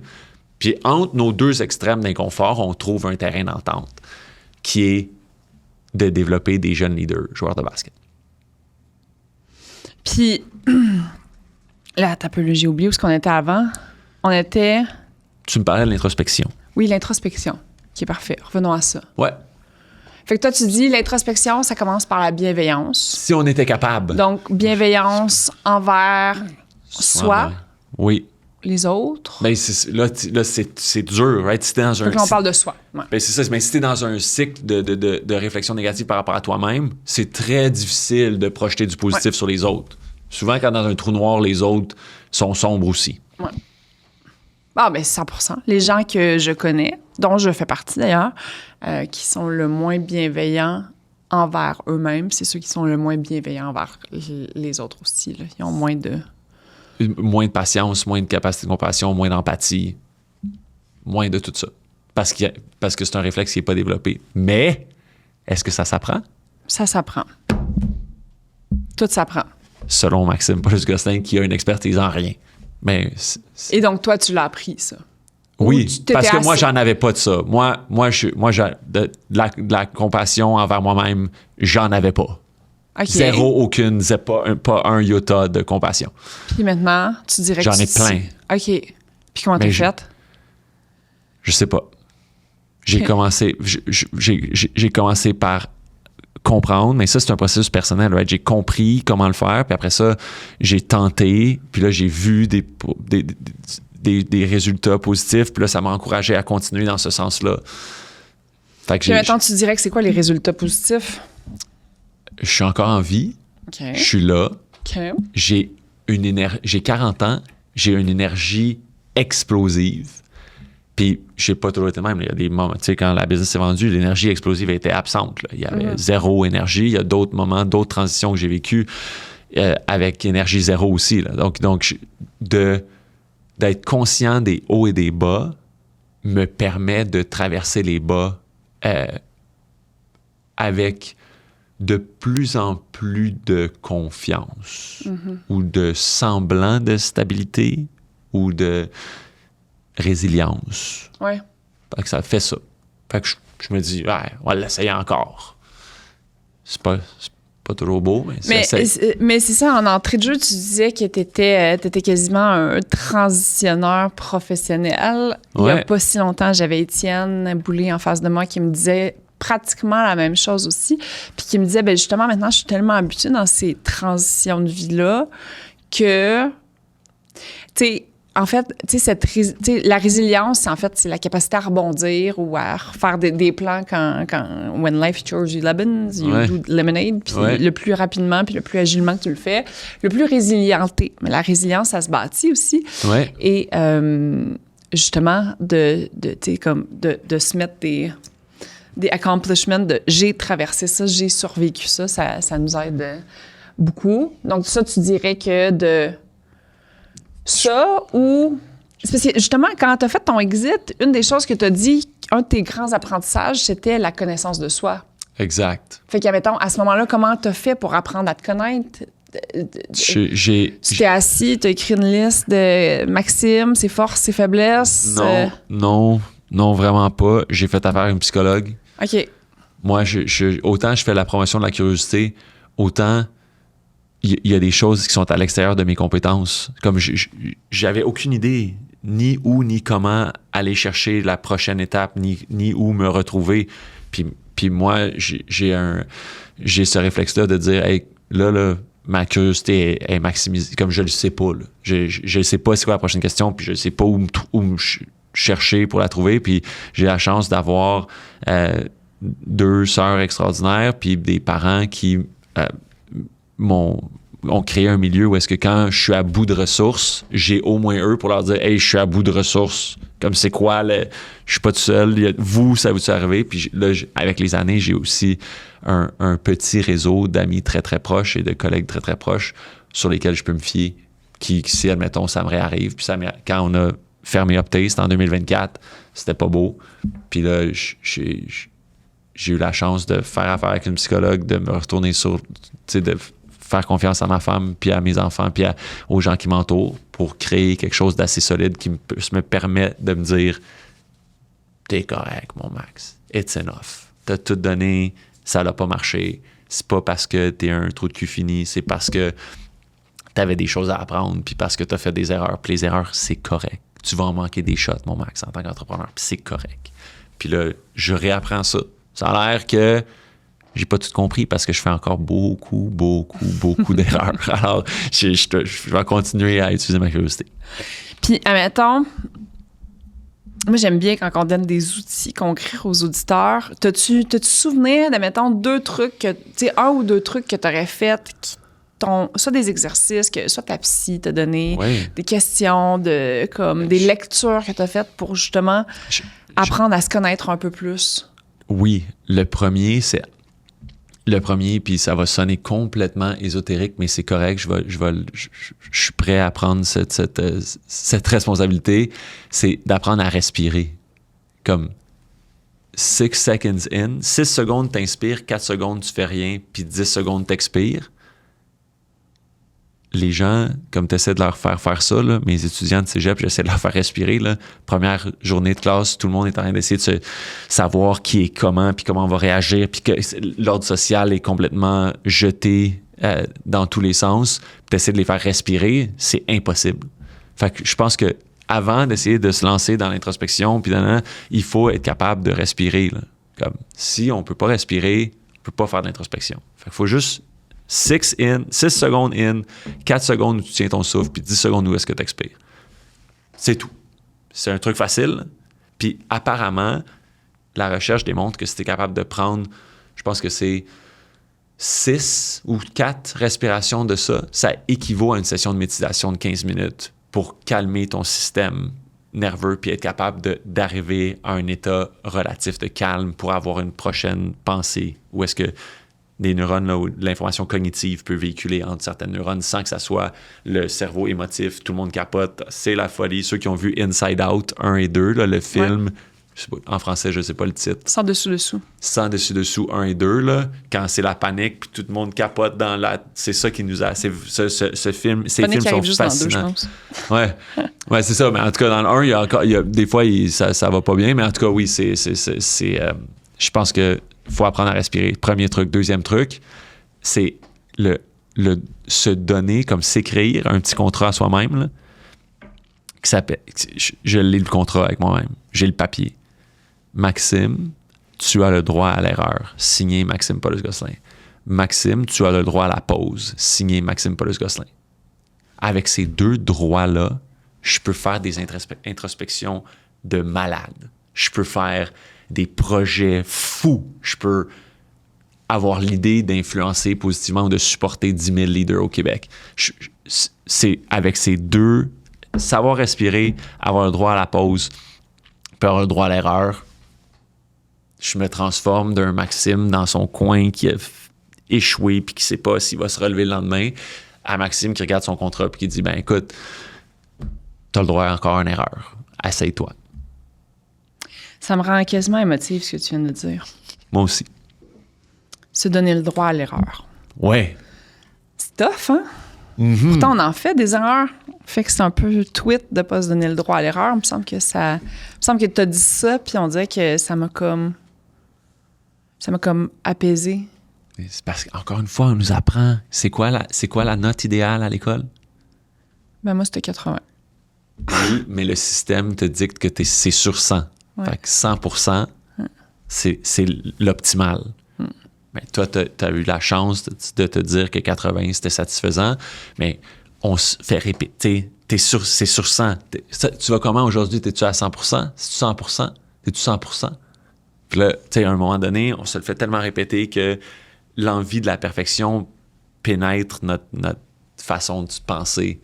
Puis moi, ça, autant je fais la promotion de la curiosité, je suis contre absolument. Tu sais, j'essaie de résister au plus puissant de moi-même contre l'idée de la perfection. Tu sais, c'est drôle parce que je fais absolument pas la promotion de la perfection. Justement, je fais la promotion du contraire. Moi, une des raisons pourquoi j'aime avoir ce podcast-là, c'est parce que je veux montrer que, tu sais, il y a une trame narrative avec tous les gens que je reçois. Mm-hmm. C'est des gens qui sont successful. Tout dépendant, c'est quoi les paramètres de succès? Ça, comme on a tous des différents paramètres de succès, ça, c'est pas grave. C'est pas ça l'important. Mais je veux montrer que tout le monde, on a tous des systèmes, des méthodes de pensée qui nous aident à accomplir. Ouais. Puis aussi, on a nos zones d'ombre. Yes. Puis on a nos trucs où ce qu'on est moins tête, où ce qu'on a comme... Fait que je fais beaucoup la promotion de l'imperfection. Mais d'un autre côté, disant que je fais une erreur, je me tape ça à la tête pendant... hier soir, dans le chat GPT, il était rendu 1h30, puis là, j'avais juste besoin de verbaliser quelque chose. Je m'en sers pas tant que ça comme thérapeute, honnêtement. Mais des fois, quand j'ai besoin comme de m'aider à réfléchir à quelque chose ou de verbaliser à quelque chose à quelqu'un, puis... Il y a 1h30, puis il y a peu de gens qui vont ramasser le téléphone à ce moment. Puis j'ai écrit « Non, mais je suis une hostie de folle. » Puis, attends, là, j'expliquerai pas le pourquoi du comment, là. Ouais. Mais, admettons, c'était pas si grave que ça, là. Non, c'est ça. Exact. En fait, c'est parce que j'ai comme gueulé après mon fils pendant 2 minutes. Puis t'aurais pu dire... Dans un autre monde, t'aurais pu écrire « J'ai fait une erreur aujourd'hui. » Ouais. Puis, tu sais, il y en a un qui c'est comme le negative self-talk. Je dirais pas les mots que t'as dit, mais tu sais, je suis une de folle. Ça, c'est lourd à porter, là. Parce qu'à 1h30, tu dis ça, à 1h31, tu t'endors pas, là. C'est pas vrai que... Quand t'écris ça sur ChatGPT à 1h30, là, à 1h31, c'est garanti que tu dors pas. Puis là, le manque de sommeil a toutes sortes d'autres impacts sur notre vie qui sont très négatifs. Mais non, mais c'est pour ça que j'avais besoin de le sortir avant de me coucher. Il fallait que ça sorte, mais c'est ça. Parce que je voulais pas me coucher avec le « je suis une hostie de folle », puis justement, t'es tellement bon dans la validation, puis de te dire que je suis normalement lucide, puis intelligente, puis tout. Ouais. Fait que, tu sais, il m'a dit de faire attention à ça. Fait que là, tu sais, j'ai été capable de le reframer, mais toute la journée, comme j'adressais pas vraiment le problème, puis c'est arrivé il y a 48 heures, comme j'adressais pas le problème, puis j'étais un peu dans le jus, bien, je savais, là, tu sais, j'étais comme ça. Mais toute la journée, disant que j'y repensais, là, c'était genre, oh, mais t'es une petite folle. Ouais. Comme... Ça tourne. Mais c'est ça. Puis pourtant, je pense que je suis une mère spectaculaire, honnêtement. Ben, c'est short. Fait que l'autre affaire que j'apprends à mes athlètes de basket, c'est court terme, long terme. On vit toute notre vie dans. Là, tu sais, je suis une petite folle, là. C'est pas une phrase sur le court terme. Là. Il n'est pas écrit.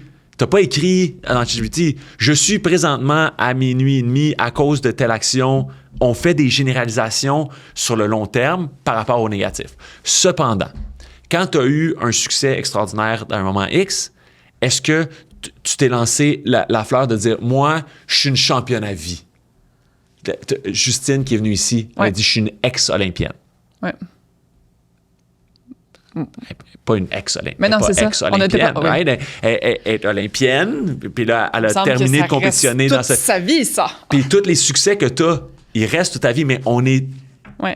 Les humains, on est fait pour que le négatif rentre plus facilement que le positif. Fait que quand on est une hostie folle, là, c'est pour toute la vie. Puis quand on a un succès entrepreneurial, ça dure...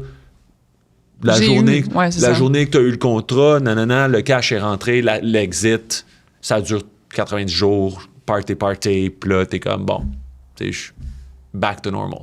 Fait que mon point avec ça, c'est que j'essaie d'apprendre aux enfants que quand il se passe quelque chose dans leur vie, puis au basket, c'est des turnovers, tu donnes la balle à l'autre équipe, ou tu rates une shot, ou tu perds une game, tout ça, c'est du court terme. Cependant, développer leur capacité de leadership, développer leur capacité de travail d'équipe, développer, ça, c'est du long terme. Parce qu'une fois que tu l'as. Comme si tu deviens un leader compétent, tu l'as. C'est super intéressant, ça. Moi, je leur crie après, ils ratent une shot, puis là, ils disent, là, faut qu'ils aient dans le coin s'ils font du narrative talk pour crier « je m'aime ». Là, admettons qu'ils reviennent sur le terrain, puis là, moi, je veux leur dire que je les aime. Fait que là, je leur dis short term, long term. Short term, long term. Fait que là, c'est juste comme, t'as raté une shot, là. C'est fini, là. C'est fini. Ça fait 10 000 shots dans le gym qu'on est ensemble que tu prends. T'en as rentré à peu près 47% à date. Fait que t'es un shooter décent aujourd'hui.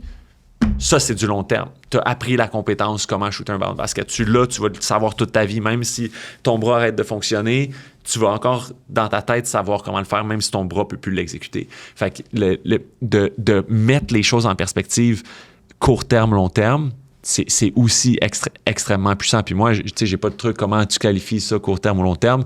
Quand on fait quelque chose puis on se dit, ça vient de quand? De il y a 48 heures? Ben, c'est court terme. Puis même quand on fait des choses dramatiques, criminelles, horribles, il y a des gens qui posent des actions destructives. Court terme. À long terme, il y a plein de gens, incluant moi, qui ont eu des actions dégueulasses à un moment donné dans la vie. Ça ne veut pas dire que c'est des gens dégueulasses sur le long terme. Fait qu'on, si on se donne le droit à l'erreur, il faut se le donner au complet. Ça veut dire que des fois, on fait des choses... C'est correct de tuer quelqu'un. Ben,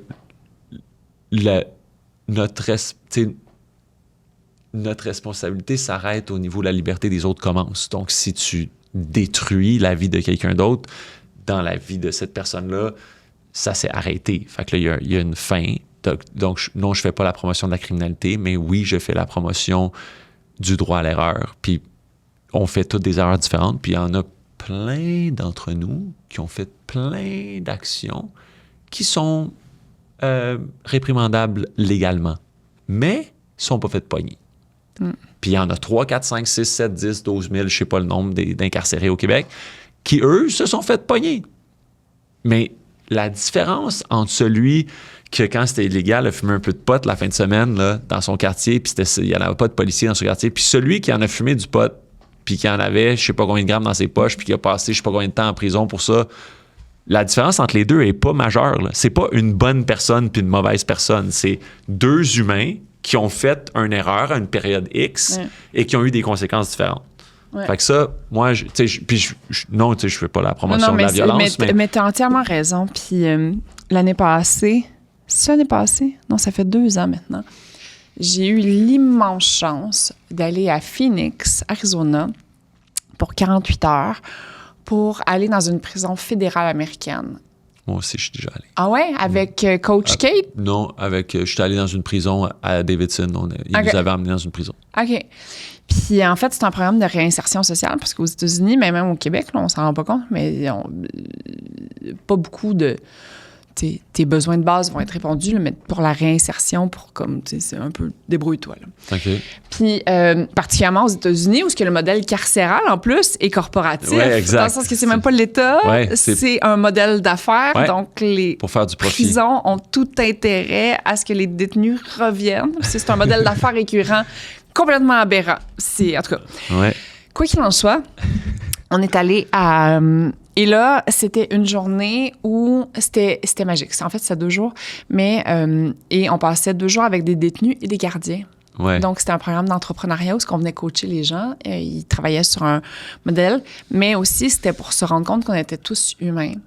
Et justement, cette notion-là on fait tous des erreurs, pensons-y, là, vous en avez fait des erreurs, mettons, prendre ton char un peu gorlot, puis oups. On s'est rendu.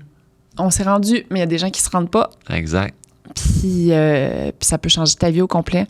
Puis il y a des gens qui... on a fait un exercice, c'était la ligne de la vie, et là, on était tous à un pas d'une ligne. Et là, il y avait les gardiens, les entrepreneurs et les détenus. Et l'animateur posait des questions. Qui a déjà pris sa voiture après avoir consommé de l'alcool? Fait que là, tout le monde, 95% des gens ont avancé vers la ligne. Là, tu reculais. Mais avec des questions aussi comme qui avait des livres dans sa maison quand ils ont grandi? Ouais. Là, tu vois, les entrepreneurs, les gardiens, il y avait beaucoup de détenus qui n'avaient même jamais eu un livre dans leur maison. Puis j'étais genre, aïe, aïe. Ouais. Puis au final, ce qu'on se rendait compte, c'est que certaines personnes qui étaient détenues, certains gardiens avaient commis beaucoup plus d'infractions, peu importe. Fait que, tu sais, c'était de se rendre compte qu'on était tous humains. Puis, mais c'est une expérience qui m'a vraiment parlé parce qu'en tout cas, il s'est passé un truc de fou en plus. Fait que j'ai comme eu un coup de cœur envers un des détenus. Puis lui, ça faisait 25 ans qu'il était détenu et il n'y avait jamais eu de visite à personne. Donc là, c'était la première personne outside en 25 ans des détenus avec qui il discutait un peu en dehors des... Puis j'aimais pleurer. Puis la journée était faite pour, évidemment, que tout le monde braille à un moment ou l'autre. Ouais. Puis à un moment donné, il s'est carrément effondré parce qu'on a fait un exercice où il fallait se regarder droit dans les yeux. Puis là, elle disait des affirmations, puis on les répétait à l'autre. En tout cas, c'était vraiment, vraiment, vraiment puissant. Puis je suis repartie de là complètement. Ma vie avait changé, honnêtement. Et ce qui est drôle dans cette anecdote-là, c'est que j'arrive à l'aéroport le lendemain, je vais m'asseoir au bar de l'aéroport, qui est probablement ma chose préférée au monde à faire. Et là, il y a un monsieur à côté de moi avec qui je commence à jaser. Puis il me demande qu'est-ce que tu fais à Phoenix. Lui, il vend des airs climatisés, il y a une business d'entrepreneuriat, Bon, on commence à jaser. Puis là, j'y raconte ça. Ouais. Puis je dis, mais tu sais, le gars, il a tué quelqu'un, puis Puis tu sais, tout le monde a le droit à une deuxième chance, mais lui, tu sais, il le refera probablement jamais, puis Et le monsieur s'est mis à pleurer devant moi, puis il me dit, moi, mon petit-fils s'est fait tuer par un gars un peu dans la même histoire que tu as racontée. Ouais. Puis j'étais comme, c'est fou à quel point la vie, des fois, hein, ça te... Genre, tu sais, j'ai eu le contre-exemple, puis après ça, j'ai eu le contre-exemple pour me rappeler, genre, que comme les deux côtés de l'histoire existaient. Puis quand on dépasse les limites de notre liberté pour enfreindre celles des autres, c'est pas sans conséquence. Exact. C'est pas parce que tu as le droit à l'erreur qu'on vit dans un monde sans conséquences. Que moi, j'ai le droit à l'erreur, je peux faire n'importe quoi, puis là, tu sais, je te squeeze par le cou. Lui, il était dans le corps détruit, puis ça faisait 15 ans. Exact. Fait que il y a une énorme responsabilité. Tu sais, c'est quoi, là, Spider-Man? C'est pas Spider-Man qui dit with great power comes great responsibility. Mais si on croit fondamentalement que l'humain est infiniment puissant, ben on a une infinie responsabilité envers les autres qui nous entourent aussi. Fait que moi, quand je fais la promotion de la curiosité, j'essaie de développer cette croyance-là que les humains, on peut y arriver. Comme oui, on est capable. Ouais. Mais avec toute cette puissance-là vient la responsabilité de faire des meilleurs choix, de être conscient de la valeur, non seulement de notre propre valeur, mais de celle des autres. Fait que ça, c'est la prochaine étape au basket que j'ai pris de Phil Knight, The Peaceful Warrior. L'idée, c'est que c'est en français, encore une fois, là, j'ai de la misère, là, mais le guerrier pacifique. Mm-hmm. L'idée que la compétition, dans le sport que moi je pratique, qui est le basket, c'est pas la destruction de l'autre. C'est le respect de l'autre pour sa capacité à nous améliorer. Mm. Fait que plus ton opposant de basket est bon, plus tu as de chances de t'améliorer. Donc, comme dans les arts martiaux, est-ce que tu commences en démontrant de l'humilité, puis en disant, tu sais, merci de compétitionner avec moi.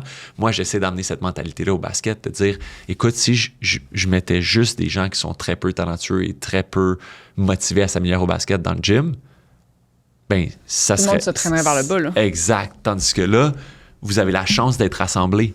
Oui, lui, il a gagné toutes les parties aujourd'hui. Oui, il a tout gagné qu'est-ce qu'il était à gagner aujourd'hui.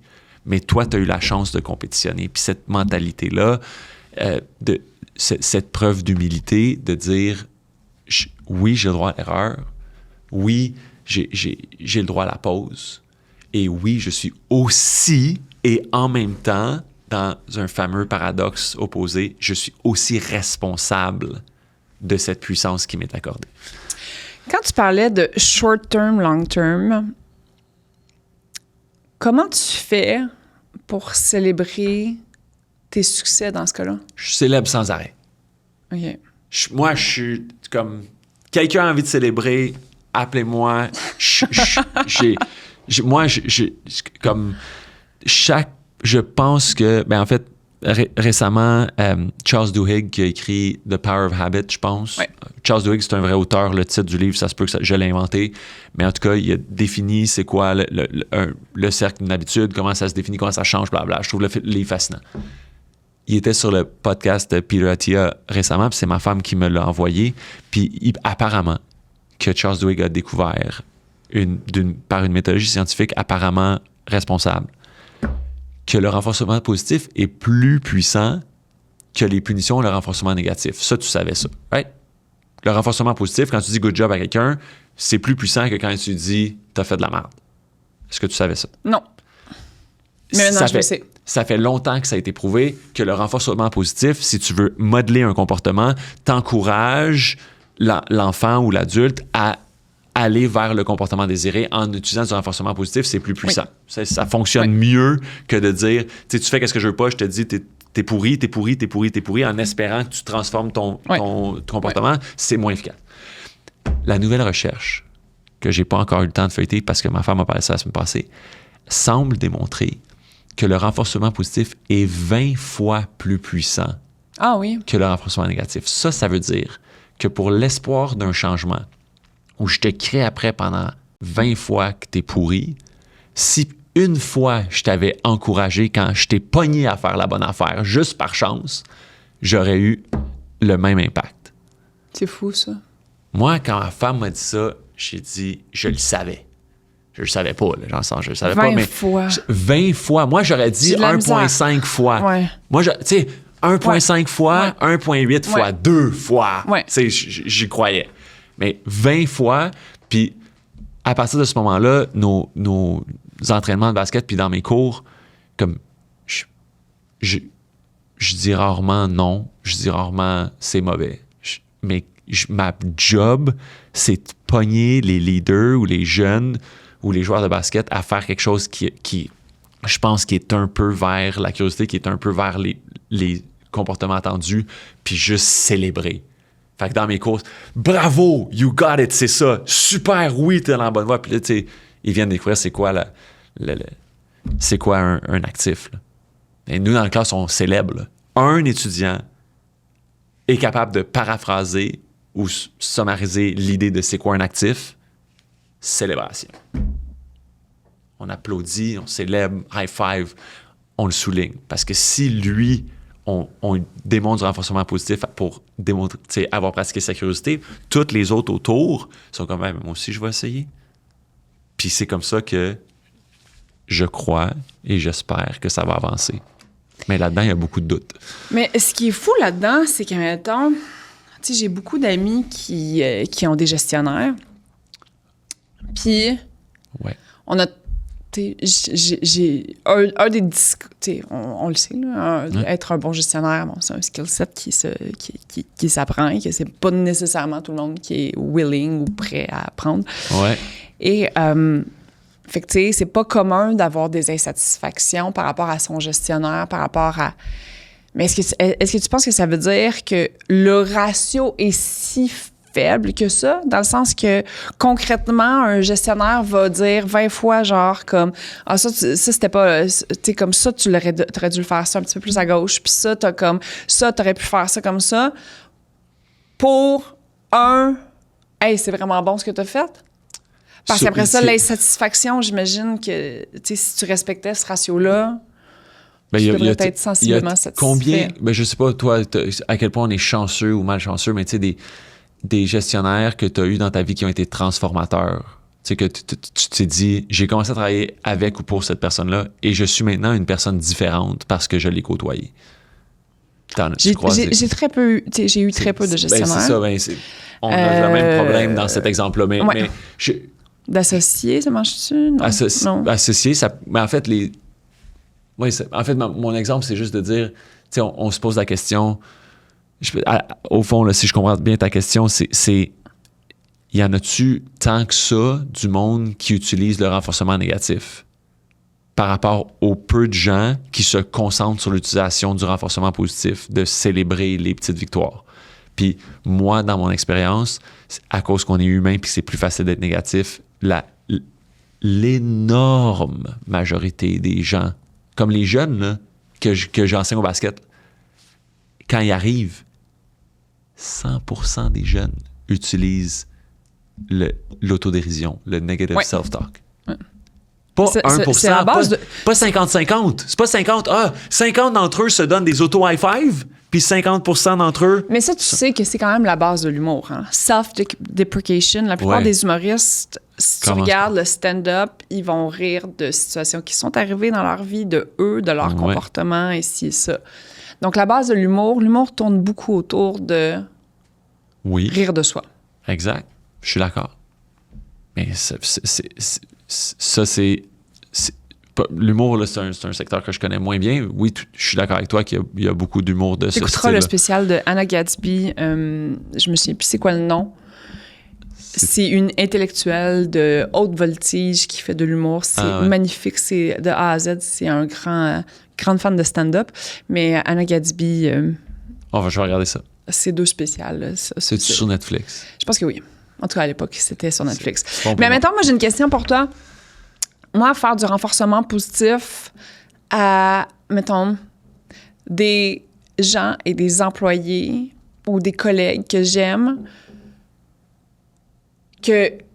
ou en fait, tu sais, puis souvent comme, tu sais, si t'es bon, donc tu sais, je vois beaucoup, il y a une grosse corrélation avec que j'aime et mettons la productivité, la compétence, le couteau entre les dents, la performance Fait que, mettons, faire du renforcement positif avec quelqu'un que je trouve déjà hot, super facile pour moi. Ouais. De dire qu'ils sont hot à toutes les 3 secondes, vraiment facile. De le faire avec des Mais ça, gens... c'est même pas facile pour tout le monde. Ben oui, t'es chanceuse que ce soit facile. Non, mais je pense que j'ai quand même quelques capacités de gestion puis de leadership. C'est bon. Chose espérée. Ben, mais de le faire avec des gens en qui je crois moins ou je vais avoir tendance à être plus gossante, puis ça va être très rare ça va être très politically correct, là. J'ai regardé ce que tu as fait, c'est une bonne base. Ça, c'est pas du renforcement positif, je pense. Maintenant, voici ce qu'on devrait changer. Ben, fait que moi... Comment on fait pour faire du renforcement positif à quelqu'un, l'aider dans son... Moi, je refuse de tartiner une tartine qui devrait pas être tartinée, dans le sens que je donne pas de renforcement positif à quelqu'un qui le mérite pas. Right? Donc, quelqu'un qui fait une erreur, je vais pas dire ben bravo pour avoir fait l'erreur que tu viens de faire. OK, parfait. D'accord. Donc tu m'as 100% validé. Mais l'idée, c'est de dire... Et c'est pour ça que je ne peux pas travailler. Je pense qu'il y a des gens qui peuvent travailler avec du monde qui... Mais c'est ça, fait que ça dépend de la de performance. Ça dépend de la profondeur de ton interaction. Fait que si ce que tu recherches, c'est la productivité, ben tu veux t'entourer de gens qui sont productifs, puis encourager ceux qui ont une productivité maximale pour augmenter ta productivité. Si, comme moi aujourd'hui, ton but, c'est de développer, influencer positivement, supporter ou développer 10 000 leaders, ben qu'ils soient productifs à la base ou qu'ils ne soient pas productifs à la base, c'est correct. Mais si tu trouves pas qu'ils sont bons, si tu trouves pas que quelqu'un est bon, tu veux-tu l'élever? Absolument. OK.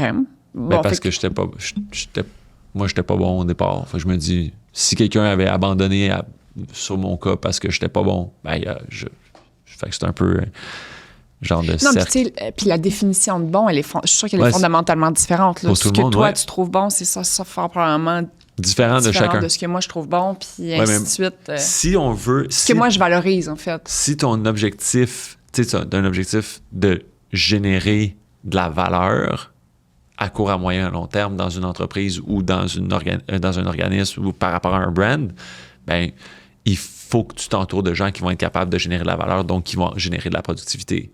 Mais moi, je me suis mis dans une situation où est-ce que mes joueurs de basket, qu'ils fassent la NBA ou pas, je m'en fous complètement. Je m'en fous complètement. Je leur disais tout, que tu gagnes cette année ou que tu perdes, moi, je m'en fous. Je vais t'aimer pareil. I'm not in that game.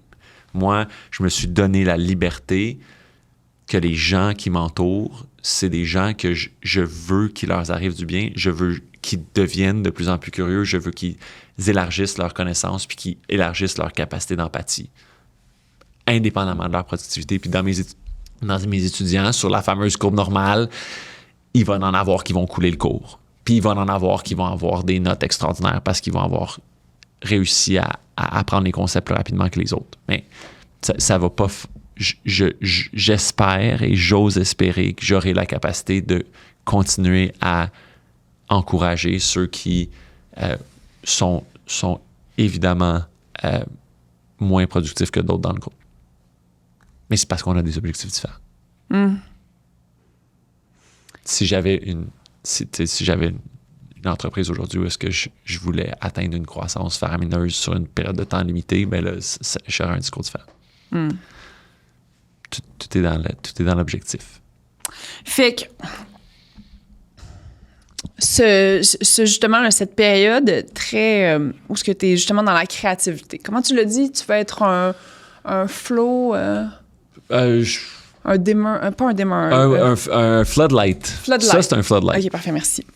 Dans cette période-là de ta vie, où est-ce que tu vas être un floodlight? Ouais. Comment... c'est quoi, mettons, ta méthodologie? Qu'est-ce que tu fais? Fait que tu dis oui à tout. Ben, ça, c'est un des piliers. Hein? Ben, mes priorités sont extrêmement claires dans la vie. Fait que j'ai 3 valeurs qui sont identifiées depuis longtemps. J'ai 8 actions qui me rendent heureux. Puis là, sont en ordre priorisé. D'accord. Fait que, tu sais, je suis un floodlight avec un peu de contrôle. OK. Fait que, Fait que c'est quoi tes 3 valeurs? trust, commitment, care OK. sont tatoués sur mon bras. Mes enfants les connaissent par cœur. Puis ma femme et moi, on s'aligne sur ces 3 choses-là. Il y en a d'autres qui nous intéressent, mais ces 3-là, on est d'accord là-dessus. Trust, commitment, care. Fait que bienveillance, confiance et engagement. D'accord. Et les 8 actions qui te rendent heureux? Love, learn, lead, share, create, practice, humility, play and rest. OK. Puis je les ai beaucoup répétés. Comment tu as développé cette liste-là? J'ai aucune idée. Quand est-ce Je que me tu suis commences à dit que j'étais écrire cette quelqu'un liste-là? d'action. Je me suis dit, je peux pas juste philosopher. Là. Je suis pas de même. Faut que je fasse des choses. Fait que faire des choses, ça prend un verbe d'action. Moi, je suis pas super bon en français, mais je me suis dit, dans ta phrase, s'il n'y a pas de verbe d'action, il se passe rien. OK. Fait que, tu sais, les Victor Hugo, là, les descriptions de 3 pages, moi, je suis plus genre Un mot. sujet, verbe, complément. On va garder ça simple. Donc, je me suis dit, qu'est-ce qui me rend heureux? Beaucoup d'introspection plus tard, beaucoup de psychologue plus tard. Je me suis dit, ces 8 mots-là, dans l'ordre, c'est le top. Super simple. Fait que si tu me demandes, je dis oui à toutes. Fait que love, learn, lead. Fait que aimer, apprendre, leader, c'est un mot en français apparemment maintenant. Partager, Ah oui? Ah bon? ouais, partager, créer, le faire preuve d'humilité, j'imagine en français, jouer et se reposer. Fait que c'est mes 8 verbes d'action. Si tu tombes sur priorité 9, 10, 11, 12, 13, 14, 15, 16, 17, 18, 19, 20, les chances sont que je vais te dire non. Mais j'ai de la misère. J'essaie de placer des actions ou des trucs que je pourrais te proposer, mettons, qui tomberaient pas sous ces 8-là. Puis il me semble que j'ai de la misère. Ah, shoot, je vais te répondre oui ou non. Genre, je veux ramasser les feuilles dehors, c'est l'automne. Non. Ben parce que c'est toi qui me poses la question. Si toi, tu veux que j'aille ramasser les feuilles avec toi, Ouais. ben je peux aller ramasser avec mes enfants. Toi, t'es pas avec mes enfants. C'est non. Je peux faire la même action avec les gens que j'aime plus que toi. Je m'excuse, mais si vous êtes Je suis en bas de la liste de tes enfants. Fait que si je peux aller ramasser les feuilles avec ma femme, mes enfants, ou aller ramasser les feuilles avec toi, c'est un no-brainer. C'est non. OK. Mais moi, je me lève à 5 heures, puis j'ai de 5 à 4, c'est mes heures où est-ce que je suis concentré sur autre chose que ma famille. Mais si tu m'appelles à 4h01, puis tu veux aller faire quelque chose de super le fun, tu as 98% des chances d'avoir un non. Mais si tu m'appelles à 5h du matin ou si tu me donnes un rendez-vous pour 10h15, 10h comme vous avez fait aujourd'hui, vous avez des énormes chances d'avoir un oui. Puis, comment tu... tu sais, parce que... Fait que oui, t'as ces 8 piliers-là. Verbe d'action. Les verbes d'action. Comment tu réussis à naviguer l'incertitude de, comme, je sais pas trop qu'est-ce qui va se passer dans 6 mois? Je le sais pas. Qu'est-ce que je vis bien avec ça? J'ai le droit à l'erreur. Fait que ça se peut que mes verbes d'action ne soient pas les bons. C'est correct. Je prendrai une pause pour y réfléchir parce que j'ai le droit à la pause. Puis j'en trouverai des meilleurs. Mais pour l'instant, ceux-là font un bon job. Comme... Fait que je pense que la réponse à ta question, c'est que mon petit contrat, là, Maxime Paulus-Gosselin, t'as le droit à l'erreur. Maxime Paulus-Gosselin, t'as le droit à la pause. C'est comme ça. Tu sais, peut-être que mon affaire de Floodlight, c'est terrible. Là. Peut-être que je suis en train de faire la plus grosse erreur de ma vie. Puis dans 6 mois, je vais me réveiller, je vais être comme, oh my God, j'aurais pu acheter tel business puis avoir tellement plus d'impact puis telle affaire. Ouais. OK. Ben, c'est un peu la question que je me pose. On fera ça à ce moment-là. Mais moi, quand je m'investis dans quelque chose, je m'investis à fond. Donc, ce projet-là est devenu justement beaucoup plus grand que nature dans mon emploi du temps. Ouais. Mais le temps étant une ressource limitée, oui. Ce que je priorise aujourd'hui, j'ai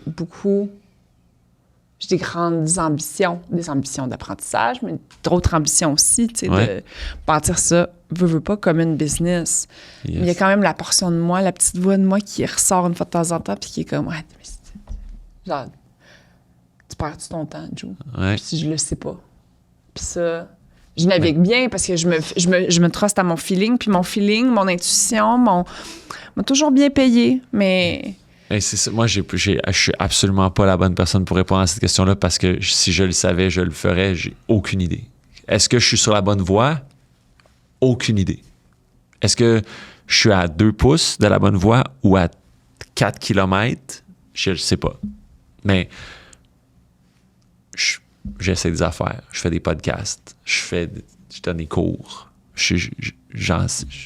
Quelqu'un m'appelle, veut parler de basket, puis je réponds au téléphone, j'écoute qu'est-ce qu'ils veulent. Puis si j'ai une opinion, je le partage.